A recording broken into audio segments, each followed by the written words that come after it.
does it ever feel like surreal कि सच में हो रहा है? Do you ever pinch yourself or does it ever feel weird? This is actually happening. जब शुरू किया ना तो ये सब मतलब वो आदत रहती है, मेरे को हमेशा से ऐसा लगता था कि हार बर्दाश्त नहीं होती थी। हारता था बहुत बार, बट हार बर्दाश्त नहीं होती थी। ऐसा कि जो चीज़ में बेस्ट हो उसमें तो बेस्ट हो। तो कभी हमेशा ऑलवेज यही सोचता था कि अरे अपन तो ऊपर ही चढ़ रहे, मतलब फेलियर कभी फील नहीं हुआ क्योंकि बहुत जल्दी करियर का ग्राफ एकदम ऊपर जा रहा था ना, Yeah. तो उसमें कभी वो फील नहीं हुआ। Please welcome Munawar Farooqi, guys.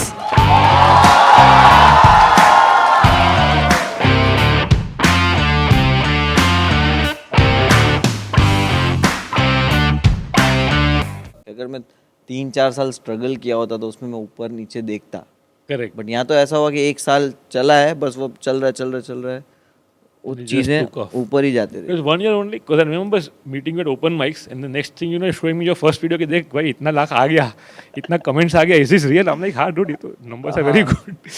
So that was what 1 year gap? 1 year and 2 months। 1 year 2 months. मैंने स्टार्ट किया अगस्त में, हाँ. एंड आई रिमेम्बर कि बहुत नया नया शुरू किया था ये वो, एंड कहीं वही सेट किल हो जाता था, कहीं वो नहीं हो जाता था। Yeah. फिर मेरे को स्पॉट कहीं जल्दी मिलते नहीं थे, तो फिर पता था एक मीरा रोड पे एक ओपन माइक हो रहा है, हाँ. वहाँ पे वो लोग जीतने पे 500 रुपया देते। Really? कौन राहुल राज वाला? हाँ, राहुल राज वाला फीस्ट ऑफ फिल्म। मैं बता दो पूरी स्टोरी, तुम्हें याद आ जाएगा। तब तो मुझे बोला यार रोज का 200 रुपया जा रहा है ओपन माइक में, ये पहली ऐसी जगह है जहाँ पे 500 रुपया जीतने पे मिल रहा है। Yeah.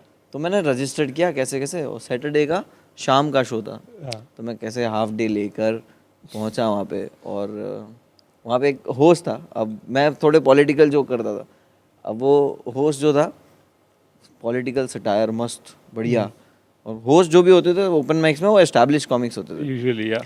तो मैंने सुना मैं बोला यार अभी पॉलिटिकल जोक में क्या मारूं, Already वो मार रहा है बहुत. और बहुत अच्छे मार रहा है, और मैं सुन के ऐसे हो रहा हूँ कि यार ओ भाई क्या बोल दिया इसने, कैसे लिख दिया ये जोक। और फिर वहाँ पे मैंने कुछ और किया, मतलब लाइक तारक मेहता का था, एक क्राइम पेट्रोल पे जोक थे, वो मैंने किए और मैं 500 रुपया जीत गया. और मैं तुम्हारे को याद दिला वो होस्ट कौन था? Oh fuck! Now I remember. This is in a cafe with glass. पूरे में. ग्लास लगे हुए थे, अरे वो पिज्जा कैफे था। हाँ पिज्जा कैफे था, और मैं हीरो बन रहा था वहाँ पे कुछ भी बोल के मीरा रोड में, वो वाला है। हाँ एग्जैक्टली। उसमें 500 रुपये मिला तेरे को? 500 तुम ही कवर दिया, फेसबुक पे अभी भी फोटो है। ऐसे ही कवर दे रहे मेरे को, और साथ में फोटो क्लिक किया है, और मैंने फेसबुक पे अपलोड किया था क्योंकि मेरे को कॉमेडी स्टार्ट करके 1 महीना हुआ है। हाँ. और मैंने कुछ जीत लिया, Yeah. तो मुझे तो ऐसे लगे ना कि मैं सबसे बेहतर हूँ। Sure. पता नहीं है कॉमेडी सीन कैसे चल रहा है, बट 1 महीने में जितना पता चला था उसमें लगा वो मैं तो सबसे बेहतर हूँ, जीत गया है. क्योंकि मैं जीत गया। अब मेरे को नहीं मालूम हर हफ्ते कोई जीतता है। तो मैं तो खुश हो गया, फेसबुक पे फोटो डाल दिया कि मैंने कैप्शन डाला लंबा चौड़ा ऐसी कि भाई मैंने कर दिया ये वो ऐसा एंड वो याद है 500 रुपया पुनीत पानिया के हाथ से। When you started saying satire, मुझे लगा ये I know where this is going. Then I remembered. मैं सोचा डायरेक्ट बताऊं, बट फिर मुझे रियलाइज अच्छा तुमको नहीं पता है तो ठीक है, थोड़ा ये इसको स्टोरी टेलिंग देखो इसका स्ट्रॉन्ग है. अच्छे से बताते थोड़ा।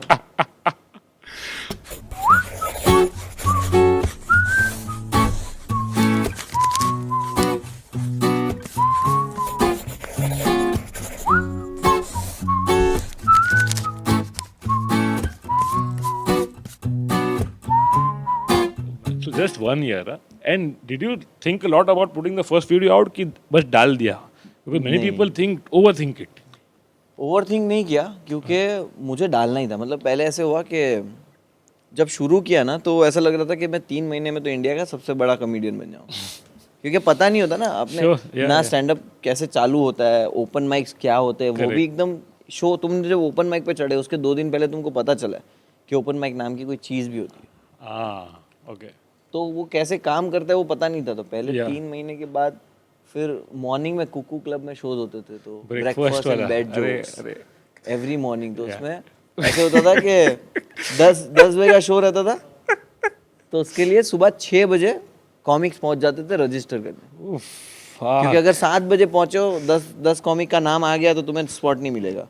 तो अब वो कैसे हो रहा था, धीरे धीरे वो जल्दी आते जा रहे। 7 बजे नाम फील हो रहा है तो नेक्स्ट वीक लोग 6:30 बजे आ जा रहे हैं।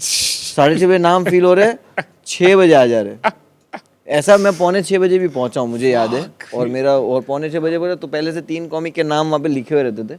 कुकू क्लब बंद रहता था, बाहर एक स्टूल रहता था, स्टूल के ऊपर एक पेपर रहता था, उसके ऊपर एक पेन रहती थी। हाँ, वो पढ़ी है और मैं 5:45 बजे पहुंचा हूँ और मैंने देखा उसमें 3 नाम only लिखे 3 हुए। नाम है। तो मैंने अपना चौथा नाम लिखा और कोई दिख रहा नहीं हो, तो वैसे ही टाइम पास किया। और फिर एक मिसल पाव वगैरह आगे मिलता था, या वो आयरिश क्लब है वहाँ पे, तो वहाँ जाके मिसल पाव खा के टाइम पास करके नींद आ जाती थी 10 बजे तक तो। और फिर 10 बजे पता चलता था टिकट नहीं बिका, ऑडियंस नहीं है, शो कैंसिल। अरे तो ये कभी कभी ये वीक में भी होता था। तब कुकू क्लब में मैं ऐसे कॉमिक से मिला कि जो ओपन माइकर्स नहीं थे, हाँ, तो बोले कि अरे ये इससे मिला, हाँ भाई मैं अभी नया नया शुरू किया हूँ। बोले हाँ। मैं बोला कितना टाइम हुआ आपको? तो बोले 3 साल हो गए। और लाइक इसको 3 साल हो गए कुकू में घूम रहा तो है। इसका वीडियो क्यों नहीं है? तो बोले 2.5 साल। तो कोई मतलब ऐसे बोलता था कि 5 साल लगते हैं एक कॉमेडियन बनने में, 1 घंटे का कंटेंट बनाने में 3 साल 4 साल तो सबका लगते हैं। फॉर्मूला अपना अपना।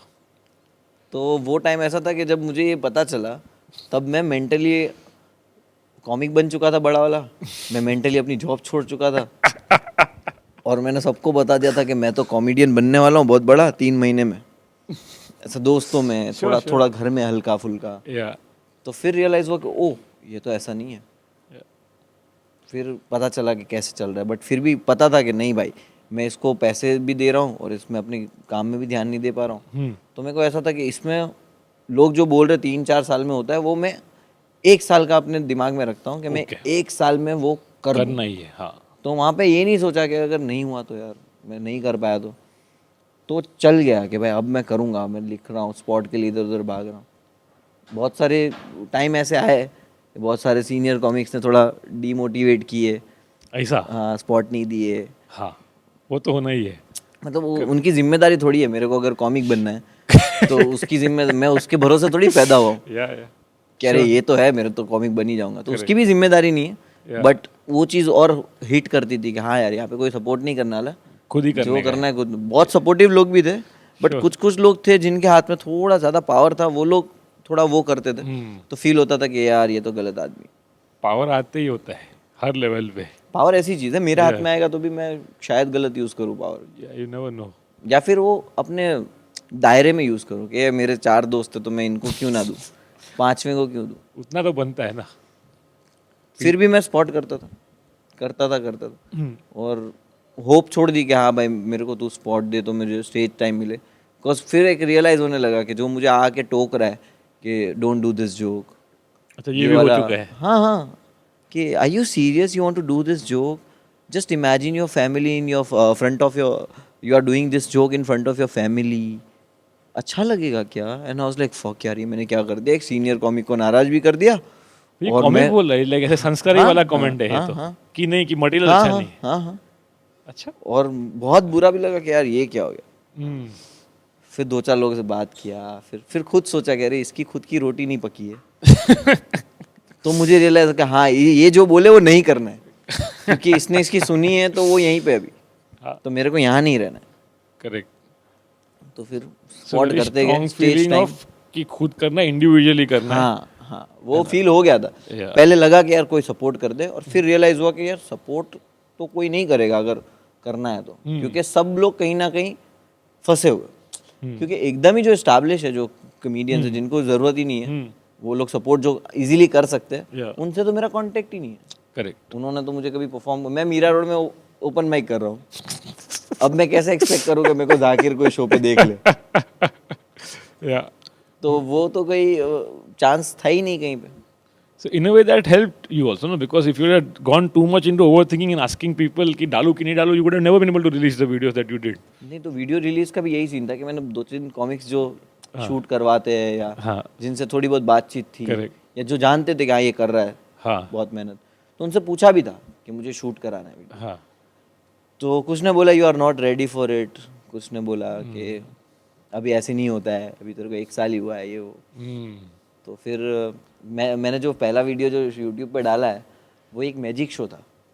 हाँ, किसका था वो? करण चौहान का था।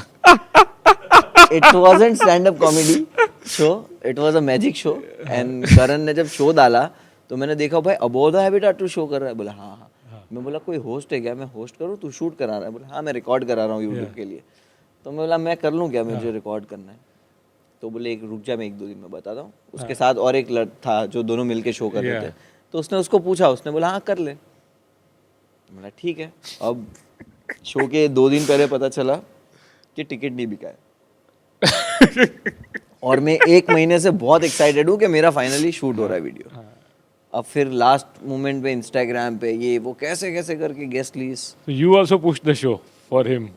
मैं बहुत पुश किया अपने दोस्तों में, मतलब 16-17 मेरे दोस्त आ गए, 10-12 मेरे गेस्ट लिस्ट में आ गए, और उन लोग के भी 30-40 लोग आ गए, तो 60-70 लोग हो गए। Wow, so it was your show then, it was about the habitat.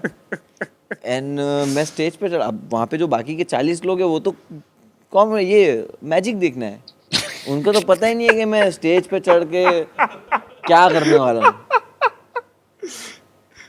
Magic देखने आए थे, साउंड्स फनी।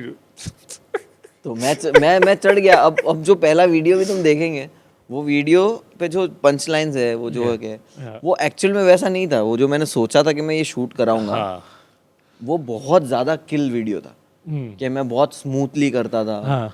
बट वो पहले वीडियो में वो मुझे ये डर था कि मुझे बाद में रिकॉर्ड करने का मौका मिलेगा या नहीं मिलेगा, क्योंकि मुझे पता है मुझे नहीं मिलने वाला। This is my first and last chance.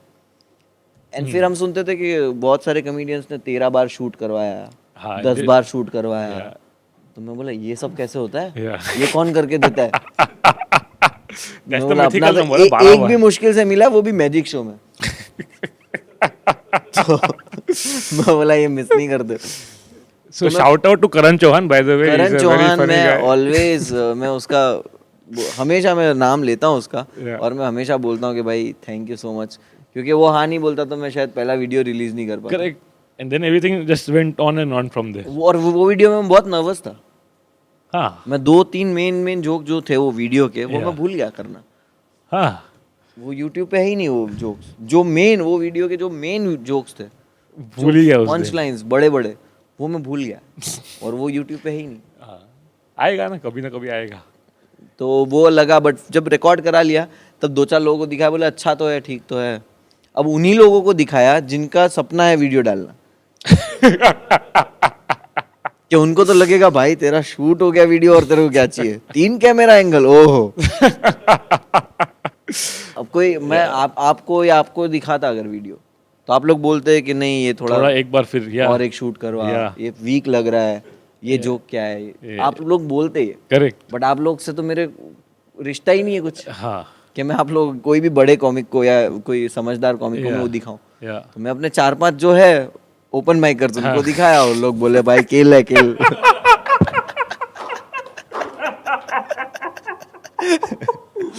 तो मैं बोला भाई डालते तो फिर 26 जनवरी को।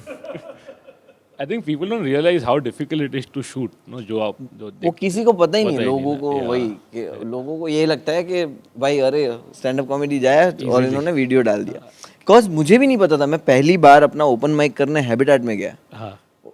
ओपन माइक खत्म होने के बाद वहाँ पे जो टेक्निकल टीम है उससे मैं पूछ रहा था कि शूट करने का कितना खर्चा है।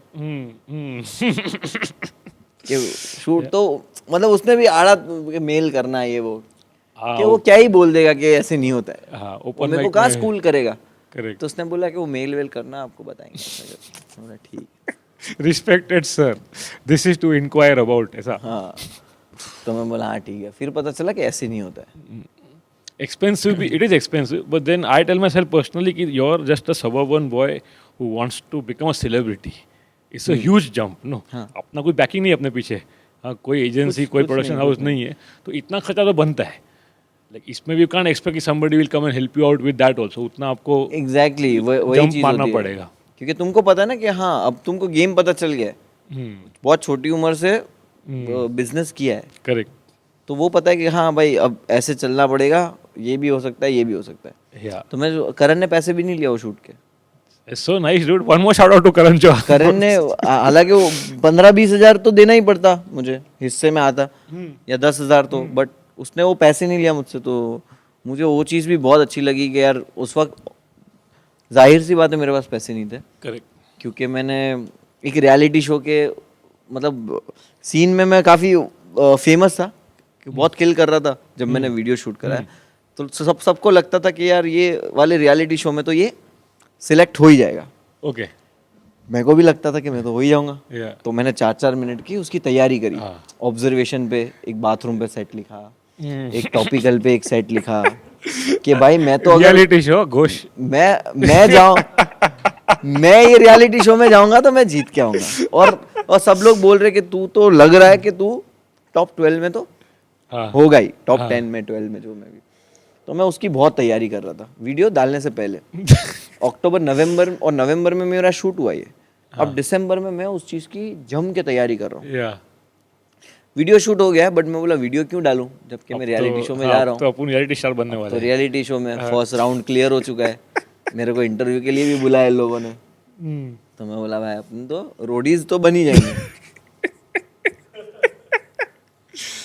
अब उसमें जनवरी 1 को जनवरी कुछ 12-13 जनवरी के आसपास मुझे पता चला कि मैं नहीं सिलेक्ट हुआ। ओके। एंड उस वक्त ऐसा लगा कि यार ये क्या हो गया, ये तो गलत हो गया। मतलब मैंने कितनी मेहनत किया था इसके लिए। वो ईमेल आया, कॉपी पेस्ट किया सबको जो सेम ईमेल आया था? ईमेल से पहले ही पता चल गया। ओके। बट ऑलमोस्ट मतलब तो वो टाइम रियलाइज हुआ कि यार ये बहुत गलत हो गया, मैंने इसके लिए तो बहुत मेहनत किया था और अब मैं क्या करूं। बट मेरे पास वो नवंबर 16 का वीडियो शूट होके पड़ा है जो करण के शो में किया है, जो होल्ड पे रखा हुआ है फिलहाल। हाँ, अब नवंबर में जब मैंने शूट करवाया तब मैं जॉब छोड़ चुका था, ये सोच के कि अब तो मैं वीडियो रिलीज कर रहा हूँ, मैं तो बड़ा कॉमेडियन। हाँ, जॉब छोड़ा था ऑलरेडी। हाँ, अक्टूबर एंड में मैंने जॉब छोड़ दिया था। अब नवंबर दिसंबर तक पैसे खत्म। फिर जनवरी में पता चलता है कि ओह अब रियलिटी शो भी नहीं हाथ में, जॉब भी नहीं है और वो जो वीडियो पड़ा हुआ है उसको एडिट कराने के पैसे नहीं है। और कुछ 14,000 रुपये सा एडिट का हुआ था वो। करेक्ट। तो एडिट में जब था तो मैं पहले 6,000 रुपया कहीं से उधार लिया। हाँ। और वो दिया तो मैं बोला, वो बोले फाइनल कॉपी जब पैसे दे देगा पूरा तो फाइनल कॉपी दे देंगे। मैं बोला हाँ ठीक है। तो फिर 8,000 रुपया उसी इंसान को बोला कि मेरे को दे दे। तो 8,000 उससे उधार लेके 14,000 रुपये में वो जनवरी में मेरे को वीडियो मिला कुछ 22 तारीख को। जॉब छोड़ चुका हूँ, पैसा जो है वो वीडियो में डाल दिया। अब वो मैंने सोचा कि ये वीडियो रिलीज़ करूँगा मैं एक आध हफ्ते बाद या 15 दिन बाद। बट फिर मैंने रियलाइज़ किया कि यार अब करने को तो कुछ भी नहीं है, जॉब तो छोड़ के बैठा। तो मैंने 25 जनवरी को वीडियो रात में अपलोड कर दिया। मैंने सोचा 26 जनवरी को प्राइवेट करूँगा बट मैंने पब्लिक करके अपलोड कर दिया गलती से। तो मैंने फटाफट प्राइवेट कर दिया। फिर 26 जनवरी दोपहर में 1:30-2 बजा ना, तो मैं बोला आज तो छुट्टी का दिन है तो लोग तो देख लेंगे, ठीक है 1 मिलियन व्यूज बहुत है।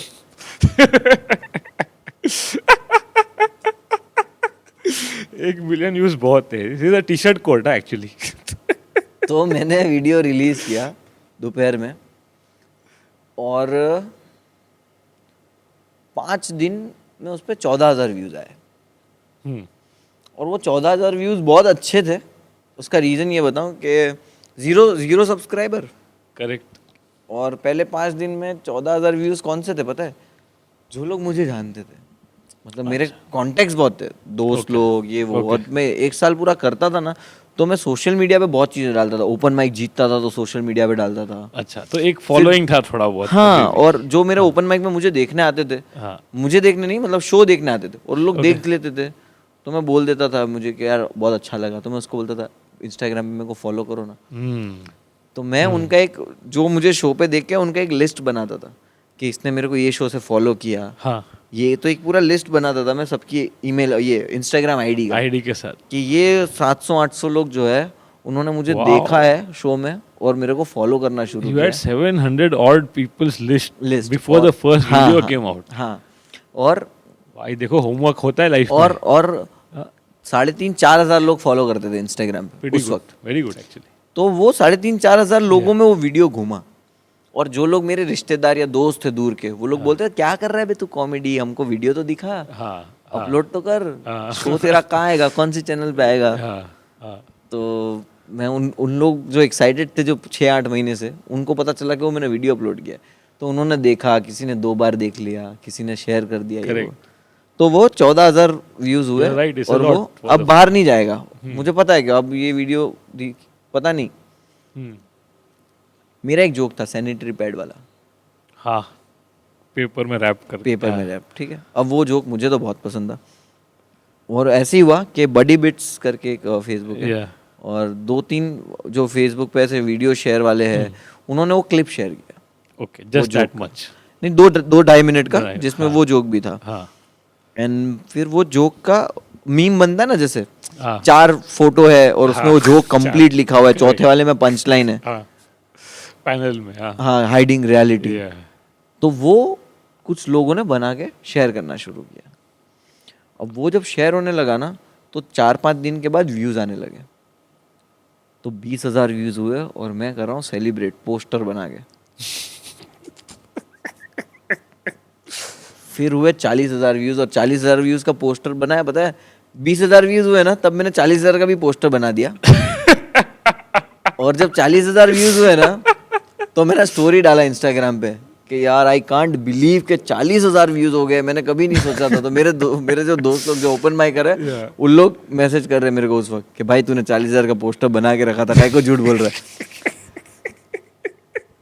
तो 40,000 सेलिब्रेट किया, फिर 50,000 सेलिब्रेट किया, फिर 1 लाख व्यूज हुए, फिर 2 लाख व्यूज हुए, फिर 3 लाख व्यूज। ये कितने में हुआ? 2-3 हफ्ते फिर 4 लाख व्यूज हुए।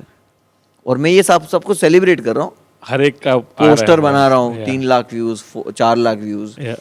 और अब 4 लाख व्यूज हो गए, जनवरी खत्म हो चुका है। अब फरवरी 23 को मैंने एक शो डाला, फरवरी 17 को डाला और एक फरवरी 23 को डाला show. It's the first show after the video has done well. हाँ, उसमें भी 15-20 लोग मुंबई में ही, मेरा वीडियो मुंबई में ही वायरल हुआ था।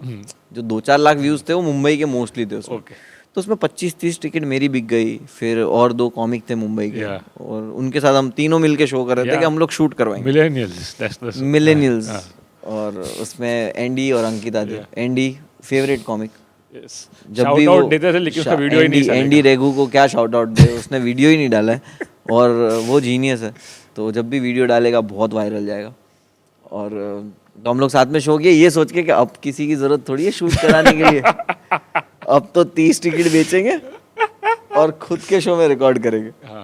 तो रिकॉर्ड किया 17 मार्च वाला, पोस्टर सब बना, 17 फरवरी पोस्टर वगैरह सब तगड़ा बना है। वो सोल्ड आउट शो था, तो पूरा शूट किया हुआ जो है, शूट किया मस्त। फिर 23 तारीख को और एक शो डाला। 23 तारीख को दो शो डाले, एक हैबिटेट में और एक डाला IBC, जिसका प्रोड्यूसर था चलता है कॉमेडी। तो पुनीत पानिया भाई ने वो शो डाले थे और वो भी शो अच्छा गया था। और फिर हैबिटेट पे भी शूट कराया। अब मेरे पास आधे घंटे के 2 शूट है मेरे, अलग अलग जोक्स। अब मैंने तो ऐसे ही करा लिया कि मेरे को यूट्यूब पे तो डालना नहीं है, मुझे सिर्फ चौकीदार सॉन्ग था, एक पैरोडी सॉन्ग था। सागर ने एक सॉन्ग बनाया था, तो सागर, शिरीष और मैं मिलके हमने वो बोगा जो बीच में गिटार बजा रहा है चौकीदार सॉन्ग में, वो भाई का इंटर्न था, है अभी भी है, अभी अच्छा भी काम करता है, अभी भी इंटर्न है। तो वो वीडियो रिलीज करने के लिए शूट करवाया था। वो वीडियो रिलीज कर दिया फरवरी में ही। तो मैं बोला चलो अभी सॉर्टेड है। अब मैंने सोचा अब करते हैं शो टूर, क्योंकि मैसेज आ रहे हैं, 3 मैसेज आ गए मेरे को कि लखनऊ में शो करो। तो मेरे को लगा ये 3 लोग तो 30-30 लेके आएंगे। हालांकि ऐसे नहीं होता है, जब आपको 100 लोग मैसेज करते हैं उसमें से 10 ही लोग शो देखने आते हैं। करेक्ट। तो अब 3 लोग का मैसेज आ गया लखनऊ से, 4 लोग का अहमदाबाद से, 5 लोग का दिल्ली से टूर बस। अब मैंने क्या किया था, जब मैंने 1 साल कंप्लीट किया था ना, वीडियो नहीं डाला था, मैंने आपको बोला ना मेरे पास वो लिस्ट था। तो मैंने 1 साल जब अगस्त कंप्लीट हुआ था ना, अगस्त में जब वीडियो कुछ भी नहीं था, तो मैंने ट्रायल शो किए थे मुंबई में 5। वो सी बम्बई वाला, सी बम्बई फिर हो गया, फिर वन नेस्ट हो गया, फिर अंधेरी में 1-2 जगह हो गया, क्लैप मलाड हो गया। This is before the Karan Chauhan show. हाँ, बिफोर द शूट। उसमें टिकट ज्यादा था थोड़ा बहुत। उस पर टिकट कैसे जाता था, वो जो लिस्ट था ना 700 लोग का, जो मेरे को 5 मिनट देख के गए, उनको पोस्टर भेजता था सबको, ऑर्गेनिक फार्मिंग, ये वाला मेरा शो है, आपने मेरे को देखा था उस दिन 5 मिनट, मैं 1 घंटा पूरा कर रहा हूँ, आप देखने आओ। तो ऐसे ऐसे करके कोई शो की 30 टिकट, कोई की 15 very टिकट, good, कोई man. की 8 टिकट, तो कोई की 12 टिकट, ऐसे 5 ट्रायल शो किए थे। तो मुझे पता है कि ओके मेरे भाई 1 घंटा अच्छा है कि लोग, हालांकि वो तो there was some ठीक था, confidence coming from there कि perform कॉन्फिडेंस किया आ रहा था आपने। ठीक ठाक। मतलब एक मेरी दुनिया छोटी सी बन गई थी, एक कॉमेडी, स्टैंड अप कॉमेडी की एक बड़ी दुनिया यहाँ पे, मैं अपनी छोटी सी साइड में दुनिया Sure. बना के मैं उसमें जीत रहा था और उसमें जी रहा था। Sure. तो वो चल रहा था अच्छा। फरवरी के बाद मेरे को रियलाइज हुआ कि मैं छोटा सा टूर करता हूँ, हाँ और मैंने मार्च के और अप्रैल के टूर के शोज डाल दिए, अहमदाबाद, बड़ौदा, सूरत, बेंगलोर। फिर आपको भी मैसेज किया था 2-3 जगह के, आपने बोला कि लखनऊ के लिए इससे बात कर ले, दिल्ली के लिए इससे बात कर ले, तो दिल्ली में शो डाल दिया सब। that was right before the lockdown, no? Yes, Hmm. और मेरा टिकट 20-20, 25-25 हर जगह बिक गया Yes, है। yes, very मेरे good लिए वो sign. बहुत था कि मुझे था कि हाँ भाई भाड़ा निकल जाए, Correct. बस मैं जाके लोगों में परफॉर्म कर सकूं, Correct. और मुझे खुद को बोलते ना, खुद को वैलिडेशन का, कि जो लोग मुझे देख रहे हैं वो लोग देखे कि हाँ ये कर रहा है। Hmm. मुझे बस स्टेज पे जाना है, भले मेरे को पैसा नहीं मिले, जो मेरा टिकट में ही चला जाएगा, मुझे पता है 25-30 yeah. टिकट, और तब तो 250 रुपए की टिकट बेच रहा था, 200-250 रुपए की, Correct. तो लोग जल्दी खरीद भी लेते थे। फर्स्ट शो था मेरा 21 मार्च का मुंबई में, और उसका कुछ 40 टिकट चला गया था मुंबई का, मस्त। और 22 मार्च को लॉकडाउन हो गया। Hmm. अब 21 मार्च का शो कैंसिल हो गया था कि भाई लॉकडाउन कल लगने वाला है, तो आज रिस्क नहीं लेते। हाँ। तो फ्राइडे वो कैंसिल हुआ और बहुत बुरा लगा। तो मैं स्टोरी One day डाला, before, हाँ? हाँ मैं स्टोरी डाला, मैं बोला दोस्तों ये वाला शो कैंसिल हो गया, बट टेंशन मत लो, 28 मार्च को वापस शो है, अप्रैल 15 को वापस शो है मुंबई में, और अहमदाबाद का तो शो हो रहा है, मुंबई का शो कैंसिल। फिर 2-4 दिन के बाद डाल रहा हूँ कि वो अहमदाबाद कैंसिल हो गया, दिल्ली हो रहा है लेकिन। बोला दिल्ली कैंसिल हो गया है। This sounds so familiar, dude. वापस वही हो रहा है अभी भी। और हाँ, तो ये हुआ पूरा, और लॉकडाउन हो गया, Hmm. पैसे नहीं है, शो भी नहीं है, अच्छा, पैसा तो बनाया नहीं अभी तक सिर्फ थोड़ा फेम आ रहा है, लेकिन पैसे नहीं आए अभी तक। पैसा नहीं बना। अब यूट्यूब से पैसा कुछ आने के चांसेस है कि भाई 400-500 डॉलर जैसा तो यूट्यूब के अकाउंट में आ गया, हाँ। बट अब मेरी बैंक का इशू है। मेरी बैंक जो है उसका एड्रेस कुछ और है, Hmm. और वो एड्रेस जो है वो बिल्डिंग रीडेवलपमेंट में, वहाँ पे कोई रहता नहीं है। सवाल मुंबई प्रॉब्लम्स। तो यूट्यूब पे तो ऐसा होता है ना कि आपको एक लेटर आता है आपके एड्रेस पे, बैंक वाले एड्रेस पे, Correct. उस पे वो एक कोड आता है, वो कोड आप डालो। अब मेरे पास लैपटॉप भी नहीं, जो कर रहा हूँ फोन से कर रहा हूँ, हाँ। लैपटॉप भी नहीं, तो जो करता You didn't own a laptop till that नहीं नहीं नहीं, अभी भी नहीं है। हाँ। अभी भी नहीं है। मेरे को अभी फ्लाइट में आता है ना, सिक्योरिटी चेक में पूछता है ना कि लैपटॉप, पावर बैंक, ये वो, मतलब नहीं है यार, नहीं है, ले लूंगा मैं। तो अभी बुरा लगता है कि लैपटॉप, पावर बैंक कुछ है तो निकाल के रख दो, मैं बोला है ही नहीं मेरे पास। तो उस वक्त नहीं था, लैपटॉप नहीं था, तो फोन से जो होता था करता था। मेरा एक दोस्त अनीश, तो अनीश को मैंने पासवर्ड दे के रखा था कि देख यार ये यूट्यूब का डाल दे, तो वो बोले भाई ये मांग रहा है, ये स्विफ्ट कोड मांग रहा है, ये कोड मांग रहा है। मैं घंटा ये सब कोड अपने को थोड़ी पता तो है, ये सब अपने ये को गोरेगांव खाली का एटीएम का तुम्हारा- 4 पिन पता है कि कोई पैसा डालता था तो अपन एटीएम से निकाल लेते थे। बैंक का इससे ज्यादा यूज नहीं किया जिंदगी में। और मेरे एटीएम कार्ड भी 6-6 महीना यूज नहीं होते थे ना, तो वो आइसोलेटेड, क्या बोलते हैं, हाँ, उसको हॉट लिस्टेड हॉट लिस्टेड होता था, ऐसा वर्ड था हॉट लिस्टेड। तो हॉट लिस्टेड हो जाता था क्योंकि यूज ही नहीं होता था। सैलरी कैश में आती थी, अच्छा, तो वो कैश में आता था, वो वही तो चले इवन जाता your uploads just being done by Anish Goregaonkar जो है अपना था। वो नहीं, अपलोड मैंने फोन से किया था, फोन से अपलोड वो किया। फोन से अपलोड किया था। मेरे अपने सारे वीडियो फोन से अपलोड किए, कुछ 2-4 होंगे जो अभी गाना वाना अपलोड किया है, हाँ। या अगस्त में एक गाना, तो वो मैंने अगस्त के बाद से जो किया होगा, तो सब ध्यान से उसमें डिस्क्रिप्शन टैग वैग डाल के सब वो सब फोन से। सब सब फोन से। Okay. मतलब लॉकडाउन में जितने भी वीडियो डाले मैंने, 5-6 वीडियो यूट्यूब पे डाले स्टैंड अप के, जो मेरा शूट करके पड़े थे, आधे जो आधे डालने नहीं घंटे थे, के, हाँ। अब वो पड़े। अब लॉकडाउन हो गया, अब वो लोग कमेंट कर रहे हैं नेक्स्ट वीडियो कब आ रहा है, नेक्स्ट वीडियो कब आ रहा है। तो मेरे को लालच आ रही है व्यूज़ की, और मेरे को लग रहा है कि अभी बैंक का तो कल काम हो जाएगा, बैंक का हो जाएगा तो पैसा आ जाएगा। अब बैंक का काम पता है कब हुआ? अभी नवंबर में। हाँ, यूट्यूब का पहला पेमेंट मुझे तब अभी तक नवंबर आया- में मिला। वो सब आ गया, लेकिन एक साथ आया। एक साथ आया, बट अभी नवंबर में मिला। वाओ, सो यू तो अभी तक जस्ट कुछ- स्टार्टेड मेकिंग सम मनी। हाँ, तो वो कुछ सीन ही नहीं हुआ था, अभी तक कुछ पैसा आया ही नहीं था। अब लॉकडाउन तो कैसे कैसे करके निकल गया। किसकी हेल्प ले ली, उससे 5,000 रुपया उधार ले लिया, अच्छा उससे ले लिया, उसने राशन दे दिया था, वो एक दोस्त है उससे पैसे ले लिया था, तो ऐसे ऐसे करके वो लॉकडाउन चला लिया कैसे कैसे करके। और वीडियो डाल दिए, जो 4 वीडियो पड़े हुए 12-12 मिनट के, उसमें 3 वीडियो जो अच्छे थे वो 15-15 दिन या 1-1 महीने के गैप से डाल दिए, और वो फॉलोइंग बढ़ने लगी, या सब कुछ होने लगा, हाँ यार सही हो रहा है, सही हो रहा है। या फिर जून जुलाई में जैसे ही फ्लाइट चालू हुई, खुला सब कुछ, तो मैं गुजरात चले गया। that was the first show after the नहीं शो तो नहीं हो रहा है, मैं गुजरात चला गया कि अब मुझे रेंट ना भरना पड़े या मुझे अब कोई खर्चा ना हो, okay तो मैं वहाँ मतलब सस्ते में रह सकता हूँ। when you shot the first music video was that time? हाँ अगस्त में, जून जुलाई में वहाँ चले गया, फिर अगस्त में मैंने वो एक म्यूजिक वीडियो बनाया, वो भी पैसा उधार लेके, वही हाँ वो भी वो पैसा काफी उधार अच्छा लेता शूट था, यानी प्रॉपर प्रोडक्शन वैल्यू। वो उसका खर्चा हुआ था 20,000 रुपये स्टिल अ लॉट ऑफ पूरे। हाँ हालांकि वो देखने होगा तो ऐसा लगेगा 50-60 हज़ार बना होगा, करेक्ट, बट वो 20,000 में बना था नाइसली गाना, डन, या क्योंकि उसमें से 10,000 रुपया शूटिंग वाले ने लिया था, एडिटर ने 3-4 हज़ार रुपया लिया था, और हम लोग ने जो ट्रैवल किया था उसका 5-6 हज़ार रुपया वो लोकेशन का, या क्योंकि हमारे यहाँ पे मीना मास के परमिशन नहीं थी, तो हम लोग एक ऐसे जंगल में पहाड़ पे शूट करने गए थे कि जहाँ कोई है ही नहीं। हाँ वो राजस्थान बॉर्डर पे, मतलब गुजरात बॉर्डर ही राजस्थान बॉर्डर लगती है, हाँ। अंबाजी माता का मंदिर है, या तो काफ़ी फेमस जगह है और बहुत अच्छी जगह है, तो हम लोग वहाँ गए थे शूट कराने।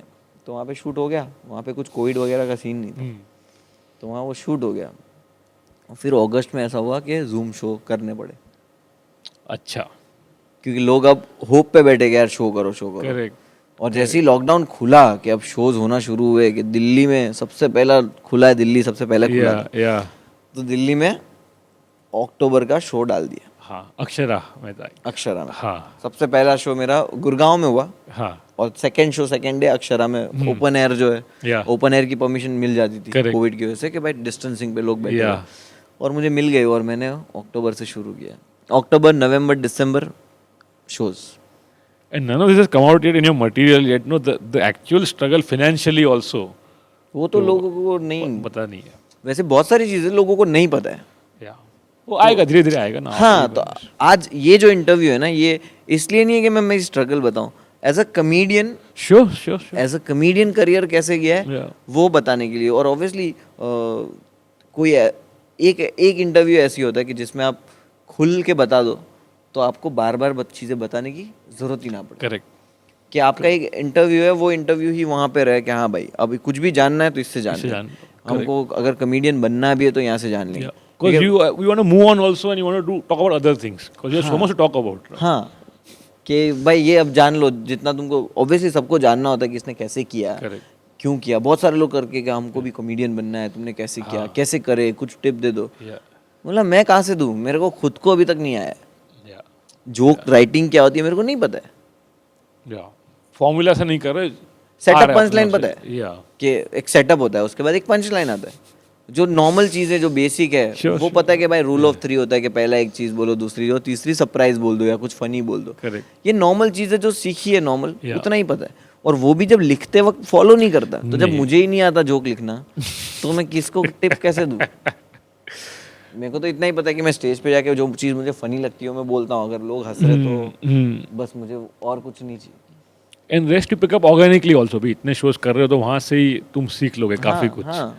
But there is no method behind it जो फनी होने का क्या ही मेथड होगा, या फनी होने का कुछ भी मेथड नहीं। When did rap start for you?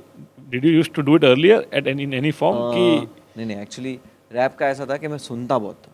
हाँ हनी सिंह के जो पहले गाने आते थे, हाँ जो पंजाबी इंडी पॉप गाने होते थे, या उसमें जो हनी सिंह रैप करता था अनफिल्टर्ड, अनफिल्टर्ड, Yeah. और नहीं कभी कोई कमर्शियल गानों में भी, तो वो सुन के मजा आता था कि यार मैं आप है कमाई मैनू डैडी ने नहीं दी मिली कामयाबी आप सिर नहीं हो चढ़ दे मैं ओ मैं दी फुकरी नहीं मार दे। तो ये सब जब सुनते थे तो लगता था कि ओ भाई क्या बोल दिया इसने, ऐसा ऐसा। Yeah. तो उस वहाँ से रैप शुरू किया सुनना। और छोटे थे तो वही शैगी का गाना आता था, सेक्सी लेडी, एमिनेम का गाना आता था, Correct. 50 सेंट्स का गाना आता था। जी ट्रेंड्स पे रात में 12 बजे के बाद गाने आते थे। या जी ट्रेंड्स जी ट्रेंड्स पे रात में 12 बजे के बाद गाने आते थे, और वो गाने मतलब थोड़े मतलब ऐसे होते थे कि यार मज़ा आ गया देख के। तो वीडियो भी अच्छा होता था और गाने भी वो सुनते थे। और फिर जो इंडियन गानों में पता है इंग्लिश वर्ड्स होते थे, जैसे धूम मचाले में, धूम मचाले में कुछ एक दो विशाल line ददलानी ने इंग्लिश में 2-4 लाइनें गाया है, तो वो अच्छी लगती थी, तो रैप सुनना शुरू किया। हाँ और फिर सुनते सुनते सुनते डिस्कवर किया बोहेमिया। फिर उसके बाद पता चला कि ओके रफ्तार करता है, तो रफ्तार को जब सुना तो लगता है कि यार ये क्या बंदा है यार। या it's closer to home also compared to everything else you have हाँ, सीन। कि यार ये तो स्टैंड अप मैंने सुना था रफ्तार का सबसे पहले। सबसे पहले मैंने सुना था एक कमर्शियल गाना जिसमें एक रफ्तार की एक ही लाइन थी, बंदा रोए तेरे पीछे तेरी औकात नहीं, ये वो। तो उसने कहा ये कौन है यार, तब जाके मैंने इसका एक स्टैंड अप सुना, और स्टैंड अप गाने का नाम है। या और वो सुना, इतना मोटिवेशनल गाना और इतना सही से लिखा हुआ, तो मुझे लगा कि यार ये क्या लिख दिया इसने। और तब से रैप फॉलो किया, सुनना शुरू किया। और जब मैंने कॉमेडी शुरू किया, कॉमेडी शुरू करने के बाद जब लॉकडाउन था, तो लॉकडाउन में मैं शायरी लिखना शुरू किया। Okay you started at that time. हाँ, तो मेरी शायरी मतलब कोई शायर सुनेगा तो थूक देगा ठीक है, शौक से लिखना शुरू किया ऐसे। ऑब्वियसली, मतलब लाइक वो जो टेक्निकल टर्म्स जो है हाँ। कि इसका काफ, रदिया, Yeah, काफ, ये सब टेक्निकल टर्म्स नहीं पता है, ओके बट मैंने लिखना शुरू किया अपने फोटो के लिए। कि जब मैं इंस्टाग्राम पे कुछ अपना फोटो डालता था तो फोटो के नीचे मैं कैप्शन में क्या डालूं, नो पेन नो गेन, वो सब हो गया है, वो सब कर रहे हैं। Great reason dude, this is you being original no. हाँ, कि कैप्शन के नीचे लो क्या, नो पेन नो गेन, हाँ, या रूमी का कोट नहीं चिपकाने। मतलब कोई भी, मतलब ऐसे इंग्लिश कोड जो होते थे ना, माई एटीट्यूड माई स्टाइल, तो मैं बोला ये नहीं डालना, ये तो बहुत पहले डाल चुके। तो मैं अपने लिए शायरी लिखता था कि 2 वर्ड अपनी तरफ से डालूं। या तो मैं लिखता था और लोगों के लाइक आ रहे थे और उसमें कमेंट आते थे, कैप्शन 3 लोगों ने कैप्शन की तारीफ कर दी। वही लखनऊ वाले 3 लोग। हाँ, वही लखनऊ वाले 3 लोग, तो उन्होंने कैप्शन की तारीफ कर दी। तो मेरे को रियलाइज हुआ कि भाई ऐसा कुछ लिखते रहे, तो मैंने शायरियाँ लिखना शुरू किया। हाँ और जब शायरियाँ लिखते लिखते मैं उसमें भी अच्छा होते गया, इम्प्रूव होते गया। हाँ और मुझे टेक्निकल टर्म्स नहीं भी पता चल रही है, बट मैं अच्छा लिख रहा हूँ कि कोई शायर सुन के बोलेगा हाँ चल ठीक है, माफ किया। वो लेवल तक पहुंच गया, थूकता नहीं था तो माफ किया तक कि पहुंच गया। माफ किया चल छोड़। वो लेवल तक तो मैं पहुंच गया, ऐसा मुझे लगा। तो फिर एक बार जब इंटरनेट पे आउटरीच हुआ था मेरे एक जोक को लेके, तो बहुत सारा दिल में भरा हुआ था कि लाइक चीख के मैं अपने आप को एक्सप्लेन कर सकूं, बट आई रियलाइज कि मुझे वो चीज़ बहुत जल्दी रियलाइज हो गई थी कि इंटरनेट पे किसी चीज़ का कंक्लूजन नहीं, you can't explain to people, they will draw their own conclusions. Because तुम एक्सप्लेन भी करोगे ना, तुम्हारे एक्सप्लेनेशन में कुछ ना कुछ वो लोग निकाल देंगे, या फिर तुमने एक्सप्लेन किया तो 10 लोग क्या, बाकी की जो 10 लोग कल आएंगे उनको पता नहीं, उनको तो पता ही नहीं कि तुमने एक्सप्लेन कर चुके हो। तो इंटरनेट पे ये मेरे को चीज़ रियलाइज़ हो गई थी। और मुझे बहुत बुरा वक्त था, 1 महीना जो अप्रैल में मेरा निकला था। तो मुझे रियलाइज़ हुआ कि नहीं यार, मैं लोगों को बताऊं तो सही कि मैं गलत नहीं हूँ, मेरा इंटेंशन गलत नहीं है, बट मैं कुछ बता नहीं पा रहा हूँ क्योंकि लोग तो बहुत बड़ी तादाद में आ रहे हैं और मेरा तो कोई भी नहीं है। 15-20 हज़ार लोग फॉलो कर रहे हैं मेरे को एट दैट टाइम, और ये 15-20 लोग, 1000 लोग फॉलो कर रहे हैं, इसका मतलब ये थोड़ी लाखों की भीड़ में लोग आ रहे हैं मेरे पे। It was that overpowering, the numbers were that overwhelming. और एक डर भी होता है ना कि यार ये क्या करूँ, सब लोग बोलते हैं यार इंटरनेट है यार, यही होता है, किसी ना किसी को रोज़ पकड़ लेते हैं लोग, बट मुझे नहीं पकड़ो यार, क्योंकि मैं उस चीज़ के लिए नहीं बना, मैं रेडी नहीं हूँ उस चीज़ के लिए, क्योंकि मेरा इंटेंशन ही नहीं है उस चीज़ का। तो मुझे वो चीज़ बहुत भारी पड़ रही थी, तो मैंने कहीं ना कहीं फील किया कि ये चीज़ मैं लिख दूँ शायरी, श्योर, कि एक पोएम लिख दूँ, एक पोएट्री लिख दूँ और एक इंस्टाग्राम पे डाल दूँ रिकॉर्ड करके। बट देन आई रियलाइज़ कि नहीं, इसको और बेटर कर सकते। तो वही था कि हाँ, हमेशा से म्यूज़िक में आप 4 मिनट में पूरी लाइफ बता सकते हो। बहुत सारे हिप हॉप सॉन्ग आप सुनोगे, बहुत सारे उर्दू रैप है, देसी हिप हॉप है, बहुत सारे रैप है जिसमें लोग अपनी अपनी पूरी कहानियाँ कह देते 4 मिनट में। इमोशन इज सो हैवी, बहुत अच्छे वर्ड्स के साथ बहुत सारे रैपर्स हैं इंडिया में, तो वो लोग कैसे बात कर देते। तो मैंने सोचा कि यार मैं कोशिश करता हूँ लिखने की जिसमें मैं कह सकूँ। और फिर लिखते लिखते लिखते आपको ऐसे हो जाता है कि ओके ये कर सकते हैं। और दिल्ली का एक रैपर है स्पेक्ट्रा करके, उसने मुझे बहुत हेल्प किया पहले गाने में, और नेक्स्ट गाने में भी उसने बहुत हेल्प किया, कंपोजिशन में मेरी हेल्प किया, और जो मैं चीज़ सोचता था वो चीज़ वो लिख पाता था। जब हम बात करते थे। हाँ। और वही कि मुझे म्यूज़िक की नॉलेज नहीं है, सुर ताल बीट ये नॉलेज नहीं है मुझे, बस म्यूज़िक इतना पसंद है और मैंने म्यूज़िक इतना सुना है कि मुझे इन एंड आउट सब कुछ पता है म्यूज़िक के बारे में, बट नॉलेज वैसी नॉलेज नहीं है कि मैं खुद म्यूज़िक कर सकूँ। तो बहुत थोड़ा बहुत उससे सीखा मैंने, और फिर सीखते सीखते और समझ में आने लगा। करते करते जब पहला गाना डाला उस पर लोगों का जो रिस्पॉन्स आया, दूसरा भी गुजरात वाला जो शूट किया था वो वाला है, फिर दूसरा मुंबई में शूट किया। हाँ। वो गाने का ऐसा था कि भाई एक रैप डालते हैं ऐसे ही, क्योंकि एक डाल चुके तो दूसरा डालते एकदम थोड़ा फन वे में कि मज़े कर रहे हैं ऐसा। हाँ। तो नागपाड़ा का राइडर एक मेरा जो काफ़ी फेमस था, तो मैंने वो गाना बना दिया। एंड फिर अभी वापस सेम चीज़ मेरे साथ हुई, तो मैंने सोचा कि यार मुझे बहुत कुछ कहना है, बट इंटरनेट पे एक्सप्लेन चीज़ें नहीं कर सकते। आज 10 लोग हैं, कल दूसरे 10 लोग आ जाएंगे। तो मैंने फिर भी एक वीडियो बनाया मुनव्वर फारूक की लिविंग कॉमेडी करके, हाँ, जिसका प्रीमियर हुआ था। हाँ। वो वीडियो डाल दिया, मुझे अपनी साइड से कंक्लूजन डालनी थी, बट स्टिल मुझे फील हुआ कि नहीं, मैं अभी भी पूरी बात नहीं कह पाया। लोगों ने उस वीडियो को बहुत प्यार दिया, बहुत सारे लाइक्स और बहुत पॉजिटिव कमेंट्स, बहुत सारी चीज़ें। तो आई फेल्ट कि यार कुछ रह गया, मैं अपनी बात शायद पूरी जो दिल में भरा हुआ है ना वो नहीं निकाल पाया। तो फिर मैंने आजमाइश जो गाना रिलीज़ किया वो लिख दिया, वो 2 रात में लिख दिया मैंने। और स्पेक्ट्रा, ऑब्वियसली मैं स्पेक्ट्रा के साथ ही काम करूँगा, तो स्पेक्ट्रा को बोला, बट उसका जॉब का थोड़ा प्रॉब्लम था, और मैं क्या करता हूँ वीडियो जब रिलीज़ करता हूँ ना तो दूसरे वीडियो की डेट अनाउंस कर देता हूँ। तो मैंने अनाउंस कर दिया था stand up video ghost story. अब मुझे घोस्ट स्टोरी के टाइम पे पता नहीं है कि घोस्ट स्टोरी मैं डालूंगा नहीं, बट मैंने डेट अनाउंस कर दिया, अब मेरे पे प्रेशर। अब मैंने गाने के लिए भी गाना भी अनाउंस कर दिया इंस्टाग्राम पे कि 1 अप्रैल को गाना रिलीज़ हो रहा है। अब स्पेक्ट्रा फ्री नहीं है, तो मैं और एक बहुत सारे अंडरग्राउंड रैपर्स को फॉलो करता हूँ। तो एक मुंबई का एक रैपर है, तो मैंने नाज करके, तो मैंने उसको तो मैंने उसको मैसेज किया, बातचीत होती थी मेरी, तो मैंने उससे मैसेज किया कि ब्रो कोलैब करेगा। अच्छा। तो बोला हाँ, तो मैं बोला मैंने गाना लिखा हूँ, भेजता हूँ। तो मैंने उसको गाना भेजा, और डेडलाइन ने भी बोला उसको कि अपने मैंने बोल दिया हाँ। तो उसने मेरे को बोला कि ब्रो गाना तो तूने गाड़ फाड़ लिखा है। अब उसने बोल दिया ना गाड़ फाड़ लिखा है, तो मैं बोला ओह, क्योंकि मुझे पता है ये बहुत अच्छा राइटर है। और इसने मेरे को फिर बीट्स भेजा, तो फिर हम लोग ने उस पर काम करना शुरू किया, और एक दिन में ऑडियो शूट किए, दूसरे दिन वीडियो शूट किए, और 4-5 दिन में वो वीडियो एडिट होके आ गया। वाओ। और मैंने उसके 2 दिन बाद अपलोड कर दिया, 27 मार्च को ही अपलोड कर दिया। And that was a high level of satisfaction कि इसमें मैंने और कुछ कह पाया व्हिच यू वांटेड टू। ऐसा हुआ कि हाँ, क्योंकि बहुत लोगों ने मेरे लिए भी स्टैंड लिया ना। वो लोग ने इसीलिए स्टैंड लिया कि मैं बाहर आके उन्होंने जो चीज़ें बोली है वो चीज़ें मैं बोलूँ, ताकि वो बोलो कि देखो मैं बोल रहा था ना, हमने बोला था ना कि देखिए इंसान ऐसा है या ये ऐसी सोच रखता है। करेक्ट। तो उनको भी एक वो चाहिए, तो उनके लिए भी वो ज़रूरी था। You think you're able to convert people from the extreme other side? Definitely हाँ, डेफिनेटली, क्योंकि हर कोई इंसान इतनी कट्टर सोच लेके नहीं आया होता आपको हेट करने। बहुत सारा जो ऑडियंस होता है ना वो बहुत कम नॉलेज के साथ करता है हेट आप अभी अपनी गली में बैठे हुए हो, ठीक है, और आपको पता चले सामने की बिल्डिंग में रोज आवाज होते रहता है, तो बोला ये हस्बैंड हरामी है, इसकी बीवी के साथ लड़ते रहता है। अब किसी ने तुमको बोल दिया कि इसकी बीवी को इसने मार दिया, तो तुम्हारी नजर में वो इंसान चोर हो गया।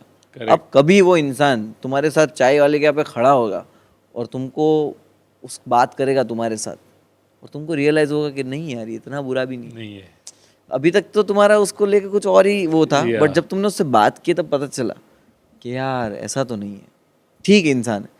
तो यहाँ पे तुम कन्वर्ट इस तरह हो सकते हो क्योंकि आपको पूरी नॉलेज नहीं थी उसके बारे में। तो जो हेट लेके आते हैं ना, पूरी नॉलेज के साथ हेट लेके नहीं आते। उन्होंने कहीं सुना है कि वो अच्छा ऐसा है, अरे ऐसा है तू, फिर जब वो लोग देखते नहीं यार ये ऐसा नहीं है, लोगों ने इसको गलत लिया, तो इस तरह वो कन्वर्ट हो जाते। तब कन्वर्ट नहीं होते जब बहुत स्ट्रिक्टली मैंने कोई चीज़ करी होती और इंटेंशनली चीज़ करी होती, तो लोग कन्वर्ट नहीं होते। तो लोगों को पता है कि हाँ तूने ये किया है गलती। एक बार जो गलती इंटरनेट पे हो गई ना, तो लोग उसको भूलते नहीं, लोग उसको पकड़ के ही चलते। कि फुटपाथ पे गाड़ी चढ़ा दी थी इसने हिरन मार दिया था। अब वो कुछ भी कर दे, करोड़ों खर्जों रुपए का चैरिटी कर दे, कुछ भी कर दे, वो 100-200 करोड़ का बॉक्स ऑफिस कलेक्शन, ऑस्कर भी लेके आ जाएगा ना, तो भी बोलेगा कि फुटपाथ पे गाड़ी चढ़ा दे। या तो लोग कोई स्ट्रिक्ट एक चीज पकड़ लिए और नहीं छोड़ने वाले। बट यहाँ पे तुम्हारा है कि तुम कैसे उन लोगों को अपने एंड में, अगर एटलीस्ट तुम अपनी साइड उनको ना लो, बट एटलीस्ट उनके दिमाग से वो चीज़ हटा सके तुम्हारा काम, तुम नहीं। तुम इस चीज़ का प्रेशर मत लो कि यार मुझे इसकी नज़र में अच्छा बनना है, तो तुम एक एज अ आर्टिस्ट तुम गुम हो जाओगे, तुम उसको इम्प्रेस करने की कोशिश करोगे। करेक्ट। तो यहाँ पे ये होना कि मेरा काम देखेगा ना अगर ये कभी, तो ये खुद ही आ जाएगा। सो यू फील जो 10 लोग बाद में आके गुस्सा हो रहे हैं, ऐसे और 10 लोग बाद में आके ठंडे भी हो रहे हैं। हाँ, हो रहे है ना। बहुत सारे मैसेजेस आते हैं कि भाई हम पहले हिट करते थे बट अब ये वीडियो देखा अच्छा लगा, ऐसे ही करते रहो ये वो।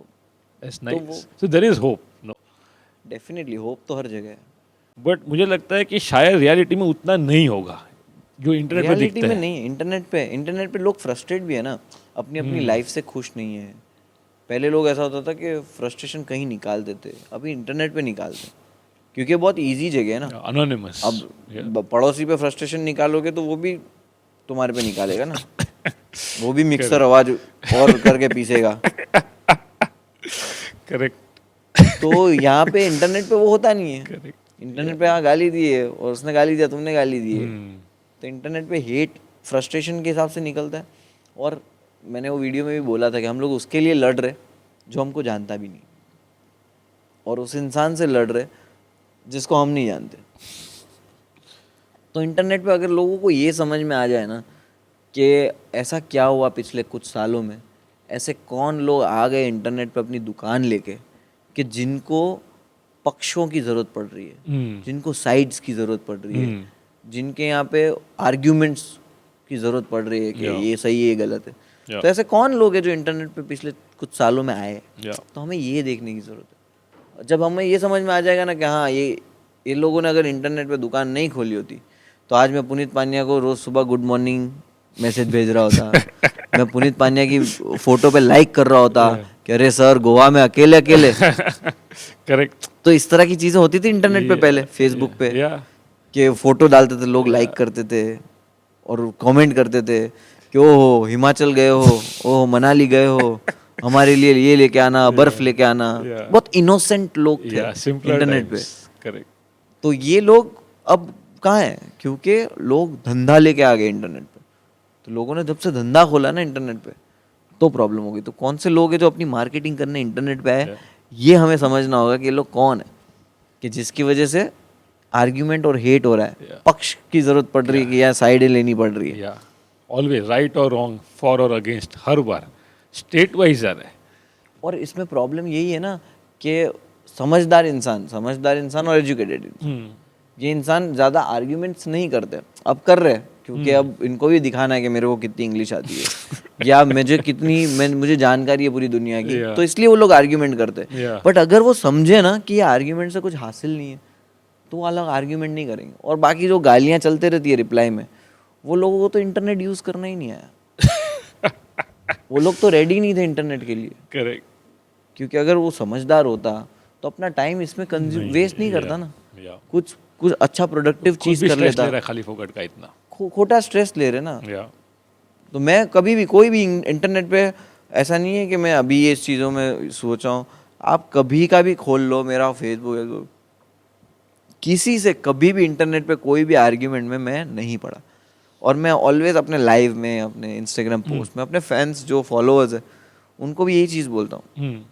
फैंस तो नहीं, फॉलोअर्स ही बोलता हूँ। फैंस तो क्या ही बोलेंगे, अपन कौन है भाई कि फ़ैन बना लेंगे।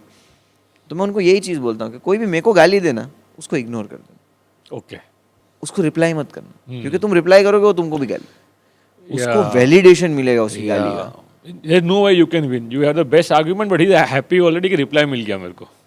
तो तुम आर्ग्यूमेंट उससे मत करो। और मैंने भी इंटरनेट पे किसी भी मुद्दे पे कोई आर्ग्यूमेंट नहीं करी। मैं जो कहना चाहता हूँ वो जोक के थ्रू कहता हूँ, अपना जोक पोस्ट कर दिया, ट्वीट डाल दिया कुछ, after that you don't get into it. Correct. मैं कमेंट पढ़ता हूँ बट मैं रिप्लाई नहीं करूँगा, चाहे तुमने कुछ भी लिख दिया हो। मैं अपने आप को एक्सप्लेन नहीं करूँगा, या तू अगर मेरे को गलत भी समझ रहा है तो मैं वहाँ पे एक्सप्लेन नहीं करूँगा, क्योंकि मुझे पता है कि तू नहीं समझे। you'll do it in through your art, which is thought through and it is planned, and that is the best of what you want to see. लोगों को ये चीज़ समझनी होगी कि जो इंटरनेट पे कंटेंट क्रिएटर्स है, कुछ लोग बहुत सेफ कि हाउ दिल्ली पीपल बिहेव, और कुछ बहुत सेफ खेलते कि ब्रदर सिस्टर का story, every brother every Elder sister. तो ये भी कंटेंट क्रिएटर है, गुड जॉब, वो लोग भी कर रहे हैं. बट हर कंटेंट के अलग अलग जॉनर्स होते हैं ना. Sure. अभी बॉलीवुड बोलेगा कि मैं सिर्फ कॉमेडी पिक्चर बनाऊंगा, तो तुम देखोगे. Correct. तुमको चाहिए ना क्राइम ड्रामा, एक्शन थ्रिलर, तुमको सारी मूवीज चाहिए. तो हर क्रिएटर का अलग काम है. Yeah. अब जब कोई क्रिएटर पॉलिटिकल सटायर कर रहा है, तो आपको उससे प्रॉब्लम क्या है? आप इस चीज़ को समझो कि इसका कुछ दुश्मन ही नहीं है किसी से. पॉलिटिकल सटायर, लोगों को ये लगता है कि कोई भी पॉलिटिकल पार्टी के बारे में बात करते हो, वो तुमको इतनी प्रॉब्लम क्या है? अबे प्रॉब्लम नहीं है, इसलिए तो उस पर जोक बना रहे. अगर हमको प्रॉब्लम होती तो हम लोग बोर्ड लेके खड़े रहते ना अनशन पे. करेक्ट. कि मैं भूखा हूँ, मैं तो खाऊंगा ही नहीं. मेरे को प्रॉब्लम होती तो मैं वो करता. मेरे को प्रॉब्लम नहीं है, मैं जोक लिख रहा हूँ. जोक लिखने वाले इंसान को क्या ही प्रॉब्लम होगी? तो इनको ये समझना होगा कि हमको कोई भी किसी से इतना प्रॉब्लम नहीं है कि हम फ्रस्ट्रेट हो चुके हैं कि ये तुम लोग क्या कर रहे हो. हमको ये है कि हम बस कॉमेडी के थ्रू, सटायर के थ्रू कोई बात कहना चाहते हैं जो हर इंसान कहना चाहता है बट बोल नहीं पा रहा है. आर्टिस्ट हम लोग इसीलिए क्योंकि हम लोग लफ्ज देते हैं. सबको पता है कि घोड़े के 4 पैर होते हैं, एक दुम होती है, बट हर कोई घोड़ा बना थोड़ी पाता है. वो तो पेंटर ही बना पाता है. करेक्ट. बट उसको पता है ना कि घोड़े के 4 ही पैर होते हैं, बट बना रहा तो पेंटर है. तो तुमको पता है कि क्या चल रहा है, बट वो एज अ जोक हम लोग लिख रहे हैं. और तुम सुन के बोल रहे हो कि हाँ ये चीज थी, बोलना चाहते थे बट हम बोल नहीं पा रहे, लफ्ज नहीं थे. तो हम लोग के पास लफ्ज है. करेक्ट. हमको किसी से कोई बहुत बड़ी दुश्मनी नहीं है कि कोई मेरा कोई घराना लूट नहीं लिया किसी ने कि मैं इसी पे जोक बनाऊंगा, मेरी दुश्मनी है. कुछ नहीं. इनको समझना होगा कि ये पॉलिटिकल सटायर करता है या कोई भी तरह की जो डार्क कॉमेडी भी है. उनको they think that we take life as seriously as that. हाँ, तो लोगों को ये समझना हो कि तुम जोक का मतलब ही फिक्शन है. वो कैसे समझेगा लोगों को विद टाइम? अभी ये सुन के शायद 4 लोग कन्वर्ट हो गए. हाँ, या और क्या कर सकते हैं. ये चीज सुन के 4 लोग हो गए. अब वो 4 लोग जब समझदारी की 2 लोगों से बात करेंगे तो हो जाएगा. ऑर्गेनिकली होगा, बस स्लो होगा. मुश्किल है ना इंटरनेट पे किसी को स्कूल करना मुश्किल है, क्योंकि कोई तुम्हारी क्यों सुने. मैं भी जाऊंगा, अभी तो ये तो इंटरव्यू चल रहा है, तुम बात कर रहे, अभी नीचे कमेंट आएगा कि इतनी तकलीफ है तो यहाँ वहाँ चला जा. ऑलवेज कॉपी पेस्ट वही कमेंट. एग्जैक्टली कि तू कौन होता है इसके बारे में बोलने वाला? अबे तो तू कौन होता है मुझे बोलने वाला? एग्जैक्टली.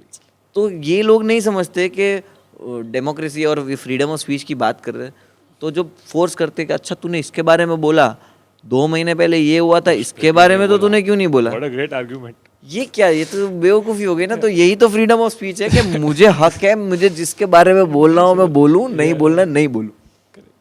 तो ये आर्ग्यूमेंट चलेगा, तो ये कमेंट में चलते रहेगा. ये चलते रहेगा, इसका कोई सोल्यूशन नहीं. और आप डीपी खोल के देखोगे ना तो 16 साल का बच्चा रहेगा, कार पे ऐसा चश्मा लगा के खड़े रहेगा ऐसा. हाँ, मेरे को एक धमकी आया था, उसने इतना खतरनाक धमकी दिया था, मैं डर गया. और मैंने उसका डीपी देखा तो पहाड़ पे ऐसे खड़ा हुआ है, चश्मा लगा के ऐसा. तो मैं समझ में आ गया कि ओके, इसमें इसकी गलती नहीं है, इसने कुछ थोड़ा सा सुना और आ गया और उसने गाली दे दी. और जस्ट बिकॉज इसके हाथ में इंटरनेट ही गाली दे रहा है, इसको पता नहीं है कि इससे क्या असर होगा क्या नहीं होगा. इसके लिए बहुत नॉर्मल है, इसके लिए बहुत नॉर्मल रूटीन है. Doing it to multiple artist probably. हाँ, ये होता है. But the volume of the propaganda is so high that even if there are 100 artists like you and I trying to do our best, you can't overcome the 9 PM mayhem. कि वो हर रोज़ 24 घंटा हो रहा है. आदमी कितना भी समझदार हो लाइफ में, पर अगर कोई चीज़ 1000 बार सुन ली तो वो सच हो जाती है. और वही हो रहा है शायद. मैं वही है ना कि अभी यंगस्टर्स जो है वो ये सब चीज़ों को मीम्स में बना लेते हैं, मीम्स और मजाक में बना के, क्योंकि लाइफ फ्रस्ट्रेशन इतनी है कि आपको हर चीज़ में हंसी ढूंढ के. आप देखो जो डिबेट शोज है, लोगों ने वो डिबेट शो को as a funny shows accept कर ही लिया, as a parody of itself कर ही लिया है. लोग जो समझदार है, जो समझदार नहीं है, वो लोग भी बोलते क्या वाह डिबेट में इसने ये बोला, क्या मजा आ गई. तो वो जो है हमको लगता है कि मजाक है, बट ये देश के लिए बहुत बुरी बात है. बिकॉज एक बहुत बड़ा एक जो लोग है, जो घर वाले जो टीवी ही देखते, जो इंटरनेट यूज नहीं करते, वो लोग अपना एक माइंड बना लेते हैं, वो लोग अपनी एक सोच बना लेते हैं और वो चीज़ इफेक्ट करती है. You see young people coming to your shows, काफी young लोग आते हैं तुम्हारे शो में. हाँ. And are they politically aware in any deep way? हाँ, डेफिनेटली. ना? अभी तो ऑडियंस ऐसा है कि सब लोग बहुत समझदार है और पॉलिटिकली भी और हर चीज़ के बारे में. एंड अभी शो आपने देखा पॉलिटिकली कम और कितना नॉर्मल स्टोरीज है. Sure, yeah. कि लोग वो इंजॉय करने आते हैं कि हाँ, जिसमें हमें ज़्यादा दिमाग ना लगाना पड़े कि इसकी शादी में ये हुआ वो हुआ, तो वो लोग ज़्यादा इंजॉय करते हैं. पॉलिटिकल भी देखने आते हैं कि यार ये पॉलिटिकल जोक बड़े सही करता है, वो लोग भी आते हैं, वो भी खुश हो जाते हैं. Yeah, you covered a lot of different ground, like emotion wise also and just topic wise also. हाँ. Yeah. I think we should give a shout out. This is a good point to do it for Top Cat Yes, Comedy Top Club. Cat retired comedy club. Because Kolkata and retired go hand in hand. हाँ. And अभी भाई ने show किया यहाँ पे, it was completely sold out and it was through the roof. यानी एक अलग एनर्जी था उस बढ़िया रूम, बढ़िया शो, बढ़िया रूम. और यहाँ पे परफॉर्म करके ऐसा लगा कि हाँ, इंडिया में कोई कॉमेडी क्लब जैसे है. Yeah. और हैबिटेट में जो फील आता है, वो फील ऐसा लगा कि हाँ भाई, ऐसा फील आया कि क्लब है जहाँ पे सिर्फ कॉमेडी हो रही है. Correct. It's like this is your home ground, no? हाँ, As an तो artist. वैसा लगा. तो कोलकाता के लिए तो ये बेस्ट गिफ्ट हुआ. Yeah. Yeah. कॉमेडी के लिए, लाइव स्टैंड अप कॉमेडी के लिए. Yeah. और आप लोग जो भी यूट्यूब पे देखते हो, तो वो कुछ भी नहीं है. लाइव शो में आओ, जो मजा है ना लाइव शो का, लाइक सर्कस देखने जो मजा आता है, सर्कस है भाई. सही में तुम सर्कस टीवी पे देख लो और सर्कस रियल में देख लो तो ना भाई क्या जंप मारा है. तो यहाँ पे ऐसी ही कि क्या पंच मारा है. करेक्ट. तो लाइव शो देखना आया करो, लाइव कॉमेडी देखो. You said no, memes are almost a primary mode of communication now for young people. Amongst each other, at a personal level also, social level also. क्योंकि life frustrating इतनी है, internet पे इतना hate और इतना frustration आ चुका है ना कि मीम्स जो है उन्होंने बैलेंस करके रखा है. वो ऑब्जर्व कर रहे हैं. वरना लोग डिप्रेशन में चले जाएंगे. इतना हेट है, इतना कुछ है. कोई एक जानवर को मार रहा है, उसका वीडियो बना रहा है, वो जला रहा है उसको. इस तरह के वीडियोस आते हैं इंटरनेट पे जो बहुत देख कर ऐसा लगता है कि यार अब तो खाना भी नहीं खा पाएंगे.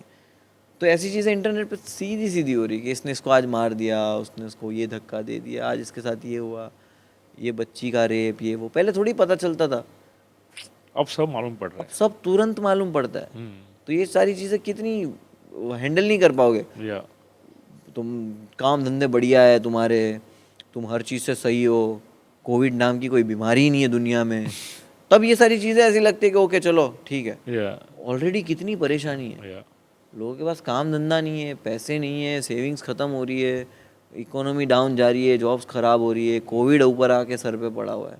और इसमें अगर तुम इतनी परेशानियों में और एक परेशानी सुनोगे तो वो इफेक्ट ही होगी ना कि भाई क्या कर रहे हैं अपन लोग ये दुनिया में. तो ये देखो ना कि इतनी सारी डिप्रेशंस के बीच में कंटेंट क्रिएटर्स ही है जिन्होंने माहौल बना के रखा हुआ है. You're right. Yeah. जो कॉमेडियंस है, जो यूट्यूबर्स है, जो सिंगर्स है, जो रैपर्स है, उन्होंने तो माहौल संभाल के रखा है. तुम मेरे को बताओ ना कौन है जो तुमको खुश रख रहा है. आपकी पार्टी, तुम्हारा बॉस, तुम्हारी सैलरी. लोग अपने घर वालों से परेशान है भाई. घरों में लोग सबके मूड जा रहे हैं, सब खराब हो रहा है. तो देखो ना किसने संभाल के रखा है. एक तुम्हारे पास जो फ़ोन है उसी ने संभाल के रखा है. अब फ़ोन पे सब्सक्राइब उसको कर लो जो तुम्हारे को एंटरटेनमेंट दे रहा है, और जो तुम्हारे को सिखा रहा है हेट उसको अनसब्सक्राइब कर लो. जो तुमको बता रहा है ये सही ये गलत, ग्रेट, ये मत करो, उनको अनसब्सक्राइब कर दो. जो लड़ रहा है ना कि मैं पर्दा फाश कर दूंगा, ये वो जो आके चिल्ला रहा है, वैसे लोग, ऐसे बहुत सारे लोग हैं, ऐसी बहुत सारे तत्व है. तो अनसब्सक्राइब कर दो ना. करेक्ट. और जो एंटरटेनमेंट दे रहा है, क्या बादशाह का गाना आज रिलीज हो रहा है तो बादशाह को करो ना subscribe. So simply put, and I hope it's such a simple message. It should be clear, like it should be intuitively clear. Yeah. And hopefully it will be going ahead. जाना चाहिए. Are you a religious person personally? Yes, definitely. Very religious? Very. और पहले से? पहले से and it has helped in life. You can see at every stage.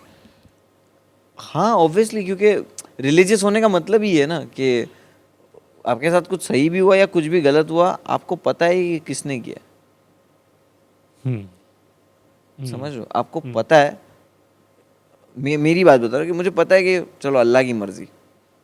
अब जब आपको यकीन है ना कि अल्लाह ने ही किया है, तब आपको ये भी यकीन है कि क्यों किया है, कोई रीज़न होगा। हर चीज़ का एक रीज़न होता है। तो जो हुआ अच्छा बुरा सब कबूल है ऐसा। हाँ अच्छा बुरा होगा ना, वही तो लाइफ है। सब कुछ अच्छा कैसे रह सकता है, सब कुछ अच्छा रह ही कैसे सकता है। तो वो तो बोलते हैं जो कर्मा है, बहुत सारी चीज़ें जो तुमने अमल की है जैसे, वैसा आपको उसका रिटर्न मिलेगा। कुछ चीज़ों का ज़मीन पे मिलेगा, कुछ चीज़ों का आसमान पे मिलेगा, बट मिलेगा ज़रूर। वो कर्मा है, वो है। तो अब तुम कितने सही हो उस पर डिपेंड करता है। मेरे साथ अगर कुछ गलत हुआ, वो मेरी सज़ा हो सकती है, मेरी आजमाइश हो सकती है। अगर कुछ गलत किया होगा तो ये सज़ा है, और अगर कुछ गलत नहीं किया तो ये आजमाइश है कि भाई इसको तू पार कर ले, आगे फल है मीठा वाला। तो ये बिलीव है कि भाई जो करता है ऊपर वाला करता है और अच्छे के लिए करता है। आज जो बुरा लगता है, रियलिटी शो जब नहीं हुआ मेरे साथ, करेक्ट, तो मुझे बुरा लगा कि मेरी ज़िंदगी ख़त्म हो गई, मैंने इतनी मेहनत की थी। बट देन आई रियलाइज कि वो रियलिटी शो अभी तक शूट ही नहीं हुआ है। करेक्ट। कोविड की वजह से वो रियलिटी शो अभी तक शूट ही नहीं हुआ है। तो अगर मैं उसमें सेलेक्ट हो जाता, you would have been waiting for that, तो मैं वीडियो डालता ही नहीं। करेक्ट, क्योंकि जो लोग सिलेक्ट हुए उन्होंने वीडियो नहीं डाला, या और मेरा वीडियो रेडी था। बट अगर मैं सिलेक्ट हो जाता तो मैं वीडियो नहीं डालता, तो अभी तक लोगों ने मुझे देखा ही ना होता। नहीं होता था। Even this interview wouldn't be happening right now. ये नहीं हो रहा होता। करेक्ट। तो मुझे उस वक्त बहुत बुरा लगा था कि यार अल्लाह ये क्या कर दिया, मैंने इतनी मेहनत किया और मैं सिलेक्ट नहीं हुआ। बट अभी पता चला बाद में कि ये अच्छा हुआ। करेक्ट। तो ये सिंपल एग्जांपल है। Sure, but it makes so much sense. And do you feel a sense of destiny then, now that you're doing comedy at this level, and having gone through whatever you've gone through, ups and downs both, do you feel a sense of destiny, a sense of responsibility also about what you say, what you put out? Definitely वो तो पहले से ही चीज़ है। जब stand up शुरू किया, चीज़ें डालना शुरू किया, तब से ही वो रियलाइज धीरे धीरे होता रहा। बट हर कोई इंसान सीखता है ना। मतलब ज़रूरी नहीं है ना कि हर इंसान पहले से ही परफेक्ट हो। करेक्ट।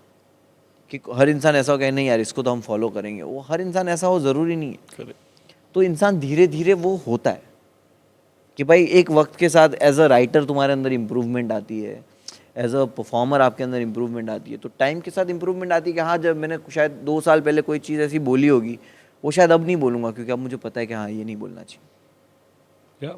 इसलिए नहीं बोलना चाहिए कि भाई ये लोगों को बुरा लगता है, इसलिए बोला कि ये मुझे अच्छा नहीं लग रहा। कि एज ए पर्सन आप चेंज हो गए ना, कि आप 2 साल पहले कुछ और सोचते थे, आज आप कुछ और सोचते हैं। If you not change, that's a bad thing. In 2 years is a long time in today's world. But ये पब्लिक को शायद समझता नहीं, लाइक यू सेड, इंटरनेट पे एक बार चला गया वो फिर रहेगी हमेशा के लिए। You can only try to correct it. Internet की 2 चीज़ें ना, इंटरनेट भूल भी बहुत जल्दी जाता है और इंटरनेट भूलता भी नहीं। तो ये दोनों चीज़ें आपके नसीब के हिसाब से काम करती है कि भाई कब कौन सा पासा सही गिरा है या गलत गिरा है। करेक्ट। तो उस पर डिपेंड करता है। और आई फील कि मैं जो कर रहा हूँ, मुझे बस काम करते रहना चाहिए, मुझे ये सब चीज़ों के बारे में कम सोचना चाहिए। और जो लोगों ने सब्सक्राइब किया है ये सोच के, या जो इंसान ने ये सोच के फॉलो किया है कि यार मज़ा आता है इसको देख के, वो मज़ा उसको हमेशा आना चाहिए। उसको कभी ऐसे नहीं लगना चाहिए कि यार ये क्या कर रहा है, छोड़ो यार अब मज़ा नहीं आ रहा है, दूसरी दुकान से लेते सामान। तो एंटरटेनमेंट बहुत इजी है। लोग आज मैंने देखा है भाई, बहुत सारे ऐसे एक्टर्स हैं जिनके फैंस पागल थे, जिनकी पहली मूवी आई और लोग पागल हो चुके हैं, और आज उनको कोई नहीं पूछ रहा है। करेक्ट। तो ये जो चीज़ है ना, जो सक्सेस बोलते हैं ना, सक्सेस, तो सक्सेस क्या होती है, क्या सक्सेस क्या है? इंसान की ख्वाहिशें कभी ख़त्म नहीं होती। इंसान की फितरत ऐसी है कि उसको एक सोने का जंगल भी दे दोगे ना, तो वो दूसरे सोने के जंगल की ख्वाहिश करेगा। सोने का, गोल्ड का पूरा जंगल उसको दे दिया है, और वो पता है उस क्या ख्वाहिश करेगा, कि काश अल्लाह मेरे को दूसरा जंगल भी मिल जाए। तो इंसान की ज़रूरतें कभी पूरी नहीं होगी। तो सक्सेस क्या है वो किसी को पता ही नहीं, बट ये है कि जहाँ पे तुम पहुँच रहे हो वहाँ पे बने रहना बहुत ज़रूरी है, उससे नीचे मत आना। आ भी गए, नसीब हुए तो आ भी जाओगे, बट कोशिश करना अपनी मेहनत से कि तुम उससे नीचे ना हो, उससे ऊपर चढ़ते रहो या वहीं रहो, ऊपर चढ़ते रहो वहीं रहो, बट मेहनत उतनी करना कि उससे नीचे ना हो। बाकी तो ऊपर वाले के हाथ में है, जो देना है तो वो एक मेंटेन करना है, that is just a responsibility. बहुत मुश्किल है, वो मुश्किल है आज के टाइम पे, क्योंकि बहुत इजी है ना, चॉइसेस बहुत इजी हो गई है, लोगों के पास चॉइसेस बहुत है कि ये नहीं तो इसको सुन लेंगे, ये नहीं तो उसको सुन लेंगे, तो ये चॉइसेस बहुत है। बट मैं हमेशा ये जनरल फील है मेरा, बट मुझे लेके मेरा ये फील है कि मैं अलग बात करूँगा। मुझे भले तुम बोलो कि तू ये कर वो कर, तो मेरे से नहीं होगा कि यार मैं जॉब करता था, मैं इतने बजे आता था, मैं इंजीनियर था, मेरी गर्लफ्रेंड मेरे को छोड़ गई, मेरे से ये नहीं होगा। तो मैं अलग बजूंगा, जिसको मेरा ढोल सुनने वो मेरे को सुनो, और जो मेरे ढोल जिनको नहीं समझ में आ रहे उनको भी आदत लगा दूंगा कि तुमको भी ये ढोल पसंद आवे, तो मैं तो अलग ही बजूंगा। तो मैं अपने हिसाब से, मुझे पता है कि हाँ भाई मैं अलग बजूंगा और मैं जोड़ लूंगा लोगों को। Even if you see the trends going in a certain direction, उस पे जंप नहीं मारना है, भले लोग जा रहे हैं वहाँ। हाँ जाने दो, मैं बहुत स्लो चलता हूँ। इंस्टाग्राम पे भी लोगों को रील्स बनाते लोग, और ये कर रहे वो कर रहे, बहुत कर रहे हैं। एक प्रेशर है ऑडियंस को मेंटेन रखने का, करने का। मैं वो नहीं कर रहा हूँ। ऑडियंस को मेरा बहुत कम कंटेंट देता हूँ मैं इंस्टाग्राम पे। यूट्यूब पे भी लोग एक्सपेक्ट करते हैं वीडियो डाल। मैंने बहुत वीडियो डाले, बाकी कमेडियंस के कंपेयर में मैंने एक साल में बहुत ज्यादा वीडियोस डाले। Announcing a date also and sticking to the date also. हाँ, तो वो मैंने बहुत किया है। बट फिर भी जो फैंस है, जो फॉलोअर्स है, वो बहुत सब्र वाले, उनको पता है कि नहीं जब भी डालेगा ना अच्छा डालेगा। तो मैं अभी उनको डिसअपॉइंट नहीं करूंगा कि कुछ भी डाल दिया कि यार ये मजा नहीं आया ये वो। तो मैं कोशिश करता हूँ कि हाँ जो भी आया बहुत क्वालिटी आए। तो स्टैंड अप और रैप के आगे कुछ सोचा है, एक ऐसा प्रोजेक्ट जो लेट्स नॉट से ड्रीम प्रोजेक्ट, बट एक कुछ बड़ा जो करना हो, कि एक लॉन्ग टर्म ऐसा प्लान हो, जो सोने का जंगल दूसरा वाला है कोई? भाई सोने का पहला तो मिल जाए। पहला ही नहीं मिला अभी तक, बट नहीं ऐसी कोई ड्रीम प्रोजेक्ट नहीं है, बट जो काम कर रहा हूँ उसको बेहतर करते रहना है, और ये कहीं ना कहीं पहुंच ही जाता है। तो बस वही सपना है कि लोग याद भूले ना कि भाई इसने ये क्या लिख दिया, कि ये क्या कह दिया इसने। ये तो या फिर गाना हो, या कोई एक मूवी हो, या वेब सीरीज हो, या एक स्टैंड अप स्पेशल हो, या एक वीडियो हो, कि लोग उस चीज़ के लिए बोले कि नहीं भाई ये जो करके गया वो बेहतर है, बेस्ट है। You want your work to outlive you. You want it to be timeless. कि लोग उससे बहुत कुछ सीखे, और लोग जो अपनी लाइफ में कहीं सोचते हैं कि यार कहीं फेल हो गए या कहीं हो गए, वो लोग को एक इंस्पिरेशन मिले ये वे में कि अगर मिला भी तो ठीक है, और नहीं मिला तो भी ठीक है। That's a tough one to communicate. ये जब इंसान ने फील कर लिया ना, कनेक्ट करके, और मेरे से कनेक्ट करके अगर मेरे को फॉलो करता है, तो उसको हमेशा ये चीज़ फील होगी कि सक्सेस के लिए भी रेडी रहो, फेलियर के लिए भी रेडी रहो। लोग रेडी नहीं होते, मैं तो कभी रेडी नहीं हूँ, मैं तो अभी भी रेडी नहीं हूँ। But you feel that very strongly as a central theme of your life in general. हाँ, right. So you're saying in every work that you put out, some of that flavor will be there. कि हाँ यही कर सकता है ऐसा, हाँ, कि ये मुनव्वर फारूकी ही कर सकता है, और हाँ यही कर सकता था, मतलब ऐसा हो कि हाँ भाई इसके लिए हम लोग इसको फॉलो करते। तो वो चीज़ रहनी चाहिए काम में। Cool. Anything else at all that comes बस to your mind? और तो कुछ भी नहीं, जो बोलना था बोल दिया। लाइव शोज पे आया करो, मेन चीज़ मुझे यही है कि स्टैंड अप के कभी भी लाइव शो शुरू हो तो ओपन माइक्स, क्यूरेटेड शोज होते हैं, बहुत सारे आर्टिस्ट लाइनअप्स पे होते हैं, वो सारे शोज में जाया करो अपनी अपनी सिटीज़ में जो होते हैं, और बहुत सारी छोटी छोटी सिटीज़ में ओपन माइक्स नहीं होते, तो कैफ़ेज़ वाले आप लोग अरेंज कर सकते हो, जिससे बहुत सारी सिटीज़ लोग मैसेज करते हैं कि यार हमारे यहाँ ओपन माइक ही नहीं होता। तो ऐसे हो गया कि भाई हीरो बनना है तो बॉलीवुड आना पड़ेगा, कॉमेडियन बनना है तो मुंबई आना पड़ेगा। तो अपने को तो मुंबई मिल गया नसीब से। करेक्ट। सबको ऐसा नहीं मिलता। तो लाइव शो के लिए आया करो, टिकट महंगा होता है बट फिर भी वो वर्थ होता है, वो एक्सपीरियंस जो है वो वर्थ होता है। तो लाइव शो पे आया करो, भाई के चैनल को भी सब्सक्राइब करो और मेरे चैनल को भी सब्सक्राइब करो, और मेरे को भी एक सोने का जंगल चाहिए। दूसरा सोने का जंगल, ये मस्त है। तो यार बड़ा शो तो बंद ही हो गया, पता है, like Vipul Daniel they should do 100 seaters no, तो वो अभी है ही नहीं, because we need comics who want to make money from live shows. ऐसा कॉमिक बचा नहीं अभी मार्केट में। अभी या स्ट्रगलिंग कॉमिक है या ब्रांडेड कॉमिक है, बीच में कोई नहीं है who wants to earn money from ticket sales. कि जिनका फोकस यही हो कि मेरे को ज़्यादा से ज़्यादा टिकट बेचना। हाँ, that is difficult, that is also the comic who will be most in touch with the craft and on stage and wanting to kill, अपने को वो चाहिए ना। अभी ये लोग अगर जूम पे कंफर्टेबल हो रहे तो प्रॉब्लमेटिक है ना बहुत ज़्यादा। जूम पे समझते हैं नहीं डूड क्या हो रहा है। मुझे नहीं, मैं 3 शो किया ना जूम पे अगस्त में, मतलब ऐसा कि यार बहुत लोग बोल रहे तो कर लेता हूँ, सेटअप वेटअप भी अच्छा था किया, बट मेरे को रियलाइज हुआ कि नहीं यार 400 रुपया लेके ये क्या दे रहे। मतलब वो लोग 400 रुपये इसलिए दे रहे क्योंकि उनको देखना है और इंटरेक्ट करने का, ठीक है। अब मुझे पता है कि अगर ये इंसान अगर मेरे लाइव शो पे आएगा तो कितना फर्क, क्या फील करके जाएगा वो मुझे पता है, तो अब मैं उसको वो फील क्यों करा दूँ।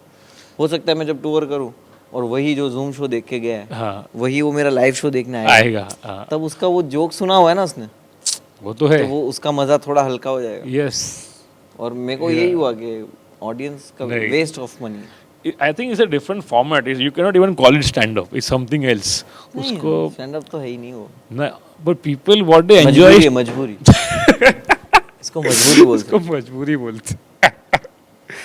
People really like talking to the artist one on one. That is something which is special for them. वही रीजन है कि Zoom shows पे जो टिकट खरीदते हैं ना, लोगों का वो रीजन ही वो कि उनको ऐसा लगता है, क्योंकि लाइव भी अभी मैं इंस्टाग्राम पे लाइव जाते तो लोग ज्वाइन करते ना, एक घंटे तक देखते हैं कि हमको ऐड कर लो लाइव में, रिक्वेस्ट भेजते, तो काइंड ऑफ उनका ऐसा है कि ये इंस्टाग्राम लाइव है जिसमें हमें 400 रुपया देना पड़ता है। सुपर चैट हो गया फिर। सुपर चैट हो गया कि भाई बात भी हो गई, तो वो स्पेशली खास जोक सुनने नहीं आते। करेक्ट। अगर तुम जूम शो में अगर जोक नहीं करो ना, क्राउड वर्क करो ना, सबसे बात भी करो, निकल जाएगा टाइम, तो लोग बैठे रहेंगे कि हाँ अब मेरा नंबर आएगा, अब मेरे से बात करेगा, अब तो उसमें वो लोग एंजॉय करते हैं। You wouldn't enjoy doing it personally, that sort of a show. नहीं ना, वो शो नहीं है, यानी वो और कुछ है फिर। नहीं, वो तो मतलब वो तो फ्री में देने की चीज़ है, वो तो इंस्टाग्राम लाइव ही है। करेक्ट। वो तो फ्री में लोगों को देने की चीज़ है, अभी इसके लिए पैसा कैसे चार्ज कर सकते? Do you know there's one more product in the market जहाँ पे you pay money to a celebrity including a comic and he will wish happy birthday to you. पता है मेरे को आया हुआ ना तुम्हारे मेरे को ऑफर आया क्या बोला कि बर्थडे विश कर सकते हो तुम्हारा, मतलब उसमें रेट कार्ड रहता है। बोला हाँ घंटों के हिसाब से हम लोग चार्ज करते हैं, बट ये रेट कार्ड तो कुछ ज्यादा ही हो गया। ये मिनट्स वाला है थोड़ा काफी, मतलब ऐसा कि बर्थडे विश कर दो इनको, फिर एनिवर्सरी मतलब यही 1 मिनट बात कर लो, एक ग्रीटिंग मैसेज भेज दो, गेट वेल सून वाला 3000 रुपए का। तो गलत, जितना दवाई का खर्चा उतना आर्टिस्ट का खर्चा। अभी गलत लग रहा है, आने वाले टाइम में क्या पता करना भी पड़ जाए। या नेवर से नेवर। अभी तो गलत ही लग रहा है। Okay, so it's a choice, maybe later depending on, पता नहीं क्या होगा देश में। हाँ, अभी ऐसा बोलते जूम शो नहीं कर रहे, मालूम पड़ा सब बंद हो गया तो जूम शो करना भी पड़ जाए। या so that's good, you're aware that is coming from a level of comfort which you may not always have in the future also, no? Okay, realistic तो बनना पड़ेगा। हाँ वो ऑब्वियसली होना पड़ेगा। एंड वो भी तुमको क्यों बोल रहा हूँ, कितना रियलिस्टिक बनेगा। बट अभी वापस शोज हो रहे हैं, सब लोग आ रहे हैं। एक कभी गुज्जू में कंटेंट करने का सोचा है क्या? मैंने किया था सोलो शो गुजराती फुल। हाँ पूरा गुजराती शो किया था ना, डोट डायो करके क्लैप मलाड में शो किया था। हाँ। And there was 35 people. तो वो कंटेंट है अभी भी अलग है वो थोड़ा बहुत गुजराती है, जो बहुत गुजराती रेफरेंसेस जोक है जो सिर्फ गुजरातियों को समझ में आएगा, तो वो है अभी भी। वो कंप्लीटली यू आर फ्लुएंट? या fluent because born and brought up. हाँ प्रॉपर। मैं अभी भी गांव में जाता हूँ जूनागढ़, और मैं जो लैंग्वेज में बात करता हूँ तो वो लोग ऐसे, मेरे दोस्त लोग ऐसे देखते और बोलते हैं अबे लगता ही नहीं है तू बम्बई से आया। मतलब वो बोलते ना कि तू इतने सालों से बॉम्बे में, 14 साल से, तो तेरे अंदर वो लैंग्वेज तो रहनी चाहिए। जाने दो, छोड़ो, जाने दो। मैं उन लोग में ऐसे बात नहीं करता, मैं एकदम नॉर्मल बात करता कि मुके वयो जाई थी भाग नती जाऊ मारे। तो वो लैंग्वेज में बात करता, तो वो लोग सोचते कि यार जरा तो लग ऐसा कि मुंबई से आया है, ऐसा लगता है यहीं का देसी है। मैं बोला भाई ये अपन यहीं पे ऐसे ही रहेंगे। मुझे भी काफी लोग बोलते हैं एक बार करो गुजराती में, आंखों सेट कहीं ना, मजा उसे मजा उसे। वो छोटा ऑडियंस हो गया ना, Gujarati people know Hindi, so then you feel कि यार बाद में कभी कर लेंगे, बट कभी करेगा कभी तो। नहीं मजा आता है गुजराती में। गुजराती शोज बहुत किया हूँ मुंबई में। हंसने बका करके एक शो होता था, हाँ मैं हर लाइनअप पे होता था। ओ याद Rohan line of show, Rohan Parekh, Rohan Parekh, Karan Chauhan, हाँ तो हंसने बका में हर लाइनअप पे मैं होता था। नाम पर मस्त है हंसने बका। तो गुजराती में मैं उस पर स्पॉट करता था। And I believe Gujarati as a drama theatre art, Gujarati भी बहुत रिच कल्चर है। या गुजराती ड्रामास जो थिएटर्स में मुंबई में भी अभी सोल्ड आउट होते हैं, और आप कभी जाकर देखो, आपको मजा आ जाएगा। या और लैंग्वेज जो बोलते हैं ना, जैसे मराठी लैंग्वेज, या वैसे ही गुजराती लैंग्वेज भी जो है ना, वो बहुत मीठी लैंग्वेज है। या बहुत मतलब गुजराती में ऐसा है कि बहुत सारी चीज़ें हैं जो गुजराती में ही फनी लगेगी। Correct correct. कि तुम हिंदी में बोलोगे तुमको लगे हाँ मजा ठीक है, नहीं। बट Yeah, गुजराती में yeah. वो चीज़ इतनी फनी हो जाएगी। तो वो एक वाइब है। और गुजराती ऑडियंस भी बहुत सही ऑडियंस है। कॉमेडी का जो गुजराती ऑडियंस आता है, Yeah. वो बहुत खुश आके हाँ. और बहुत मज़े करने आता है। तो मैंने जब भी अहमदाबाद वगैरह में शोज़ किया, अहमदाबाद, बड़ौदा, सूरत, या तो मैंने वहाँ पे जब कोई गुजराती रेफरेंस डाल दिया ना अरे, शो के अंदर, हाँ. तो लोग ट्रिप हो गए कि भाई आपड़ा वाड़ो छे, हाँ. भाई आपड़ा वाड़ो छे, मजा आ गई। हाँ. तो वो फील होता है कि यार नहीं Correct. यार ये लोग करेक्ट। अहमदाबाद करते शो हैं। में पहले 5 मिनट में एक बार गेल चौधरी बोलने का है। पर उसके पीछे ना आर्ट का बहुत बड़ा हाथ है। जो स्टेट में आर्ट डेवलप्ड है ना उस लैंग्वेज में, जैसे महाराष्ट्र में भी फिल्म इंडस्ट्री काफी स्ट्रांग है, लोकल, गुजरात में भी है। That keeps the language sweet also. Like my mother tongue is Sindhi, और कोई स्टेट बचा नहीं है, कोई आर्ट बचा नहीं है। तो जो सिंधी बचा है वो घर पे बात होती है, घर पे बात होती है वो काफी रफ हो जाती है आफ्टर अ व्हाइल। था जो नालो अच्छा है। हाँ, तो स्वीटनेस चला गया उसमें से, सिर्फ मीम बचा है उसमें। Cool. Okay, one last question. Despite everything, do you think there is still enough space for dissent and for political comedy in the country? कुछ बोल नहीं सकते अभी जो माहौल चल रहा है, कि तुम कुछ भी बोलते। मैंने एग्जैक्टली वो जो चीज़ बोला ना, कि आप समझो कि इसने जोक बनाया, कि एक पॉलिटिकल सटायर कर रहा है। तो यहाँ पे मेरा से मानना यही है कि तुम माइक हाथ में लेके किसी को हंसाने के इंटेंशन से क्रांति तो नहीं ला सकते। तुम रिफॉर्म तो नहीं कर सकते हो, सरकारें पलट तो नहीं सकते हो। समझ रहे हो? क्योंकि तुम जोक सुनाने आ रहे हो। करेक्ट। तुम यहाँ पे माइक लेके अगर वादे करने बैठ गए, तब शायद तुम सरकारें पलट दो। बट अगर तुम माइक पे जोक सुना रहे हो लोगों को हंसाने के इंटेंशन से, नियत से, तो तुम क्रांति तो नहीं ला सकते हो, रिफॉर्म तो नहीं कर सकते हो चीजों को। तो आपका इंटेंशन ही रिफॉर्म करना है भी नहीं, लोगों को एंटरटेन करना है और कहीं कहीं दिखाना है कि मैं कितना स्मार्टली तुझे एक चीज बता सकता हूँ। तो वो एक आर्टिस्ट का काम है। तो आई फील वो चीज वैसी रहे। ऑडियंस को थोड़ी समझ लेनी चाहिए। ऑडियंस समझती है ऑब्वियसली, जो फॉलो करते हैं, जो शोज पे आते हैं, वो लोग डेफिनेटली समझते हैं और दूसरों को भी समझाने की कोशिश करते हैं। जो लोग नहीं समझते, वो लोगों को थोड़ा समझना होगा कि देख भाई, पॉलिटिकली जो है सबके पॉइंट ऑफ व्यूज होते हैं। एक आर्टिस्ट उसको अगर अच्छे वे में, सटायर में बोलने की कोशिश कर रहा है, तो वो एक आर्ट है, उसको रहने दिया जाए। उसको ये कीचड़ से दूर रखा जाए। तोहमतों का जो कीचड़ है ना एक दूसरे पे, जो माइक पे आके जो लोग तोहमतें लगाते, तो तोहमतों के कीचड़ से ये आर्ट को दूर रखो बस। क्योंकि स्टैंड अप कॉमेडी एक बहुत ब्यूटीफुल आर्ट है, बहुत खूबसूरत आर्ट है। जैसे सारी आर्ट है, उतना ही ये भी खूबसूरत आर्ट है कि लोग आते हैं शो पे, हंस के जाते हैं, भूल जाते हैं कि बाहर भाई भाड़ा बाकी है हमारा भरने का। वो भूल जाते कि मैं 15 किलोमीटर चल के आया हूँ, 100 रुपए का पेट्रोल है, बट फिर भी 15 किलोमीटर दूर से कॉमेडी शो देखना है। वो भूल जाते कि कॉमेडी शो है, चलो बाइक से जाएंगे। करेक्ट। अभी कोई बोलता कि हमको वहाँ छोड़ दो जरा, अरे भाई पेट्रोल महंगा है, कौन जाएगा, बट वो खुद के हंसने के लिए जा रहा है। तो लोगों को हंसी की जरूरत है। तो स्टैंड अप कॉमेडी को हंसी के तौर पे रहने दो। इसके ऊपर भी कमेंट आएगा कि तुम सब लोग एक पार्टी के विरुद्ध में क्यों बोलते हो, व्हाट अबाउट वाला। तो ये इनको समझता नहीं कि ओके हाँ, ये चीज का तो बहुत सारे सब ने जवाब दिया ही होगा। ऑब्वियसली मैं पहला इंसान नहीं हूँ जो जवाब दे कि एक पार्टी के बारे में क्यों बोलते हो। जब आप एक चीज पोक करोगे ना एक आर्टिस्ट को कि तू ये क्यों नहीं करता, वो आर्टिस्ट टेढ़ा है, उसको लगेगा कि अब मैं अगर करूंगा तो तुझे खुश करने के लिए मैं करूंगा, कि जस्ट बिकॉज मुझे तेरा वैलिडेशन चाहिए कि अच्छा मैं चलो इस पे जोक बना दूं। अरे उस पे तो बहुत इजीली जोक बन ही रहे। मीम पेज वाले जो मीम पेज मोबाइल से जो कनेक्ट कर रहे हैं, वो जोक बना ले रहे। हम तो जोक उस पर बनाएंगे ना जो लोग अवेयर हो जो चीज़ के बारे में। करेक्ट और अगर जोक ही बना रहे, तू एक्सेप्ट कर रहा है कि हमने जोक बनाया इस पे, तो इफेक्ट क्यों कर रहा है तेरे को? या इफेक्ट कब चीज़ करेगी कि जोक में कहीं सच्चाई हो। तो या तो तुम एक्सेप्ट कर रहे हो या तो तुम एक्सेप्ट कर रहे हो। तो यही हो गया ना कि तुझे जोक से प्रॉब्लम ही क्यों होनी चाहिए कि तुम कम किसी भी पार्टी के बारे में बात करें, तुम्हें जोक से प्रॉब्लम ही क्यों होनी चाहिए? वो इवन वो पार्टी को भी नहीं होनी चाहिए। करेक्ट। इवन वो पार्टी को भी नहीं होनी चाहिए। उन्हें समझना चाहिए कि दुनिया में जो चीज़ का विरोध जितना हुआ है उसके लोग भी उतने जुटे हैं।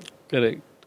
आज देख लो जितना जिसका विरोध हो रहा है वो इंसान इतना पावरफुल होते जा रहा है। तो ये भी तो ताकत है। तो जो पार्टी के ऊपर जोक है, और सच बोलो तो उनको फर्क भी नहीं पड़ रहा होगा। नहीं, उनके लिए कंटेंट है, ये उनके लिए कंटेंट है ना। ये जो नीचे है ना, उन लोग खाली परेशान हो रहे। और वो जो बड़ी बड़ी पार्टीज है उनको फर्क नहीं पड़ता, उनको फर्क भी पड़ता भी होगा तो उनके लिए अच्छा ही है कि बात हो रही है, लोग अवेयर हो रहे हैं, यंगस्टर्स अवेयर हो रहे हैं, पॉलिटिकली पता चल रहा है कि कुछ रेफरेंस नहीं पता चला कि इसने ये क्या बोला। तो फिर उन लोग ढूंढते कि अच्छा ये 1950 में ये हुआ था क्या। तो इस तरह अवेयरनेस बढ़ रही है भाई, और ये एज अ एंटरटेनमेंट लोग है तो ये हार्मफुल है ही नहीं किसी के लिए। Correct. So there is hope. Definitely. मस्त, थैंक्स डूड। चलो बहुत बहुत शुक्रिया बुलाने के लिए। Thank you. और सौभाग्य मेरा, अरे अल्हम्दुलिल्लाह कि मैं यहाँ पे भाई के साथ, पुनीत भाई, one of the best satirist in India. और जब भी मैं भी शो देखता हूँ तो एक जोक तो मैं इनके शो पे या इनके सेट पे ऐसा देखता ही हूँ कि फिर हम लोग ग्रीन रूम में डिस्कस करते हैं कि भाई क्या ट्रिप हो रहे थे, तुमने क्या जोक मारे। तो वो चीज़ बहुत ब्यूटीफुल अभी भी हमारे साथ होती है। और मैंने जब शुरू किया था तब से मैं इनको देख रहा हूँ, उनके तब यूट्यूब वीडियो भी थे। तो मेरे लिए आज बहुत बड़ी बात है कि मैं इनके साथ बैठ के इंटरव्यू कर रहा हूँ और बहुत अच्छा लगा। Great dude. Subscribe Mira Road से टॉप्सिया तक, तो मीरा रोड से टॉप्सिया कोलकाता तक। और अनसब्सक्राइब करना है किसको पता है ना। भाई लोग वीडियो में बोलते ना सब्सक्राइब करो, मैंने बहुत सारे चैनलों को शाउट आउट दिया अनसब्सक्राइब करने कि ये चैनल्स को अनसब्सक्राइब करो। चलो तो बहुत बहुत शुक्रिया, निकलते चलो।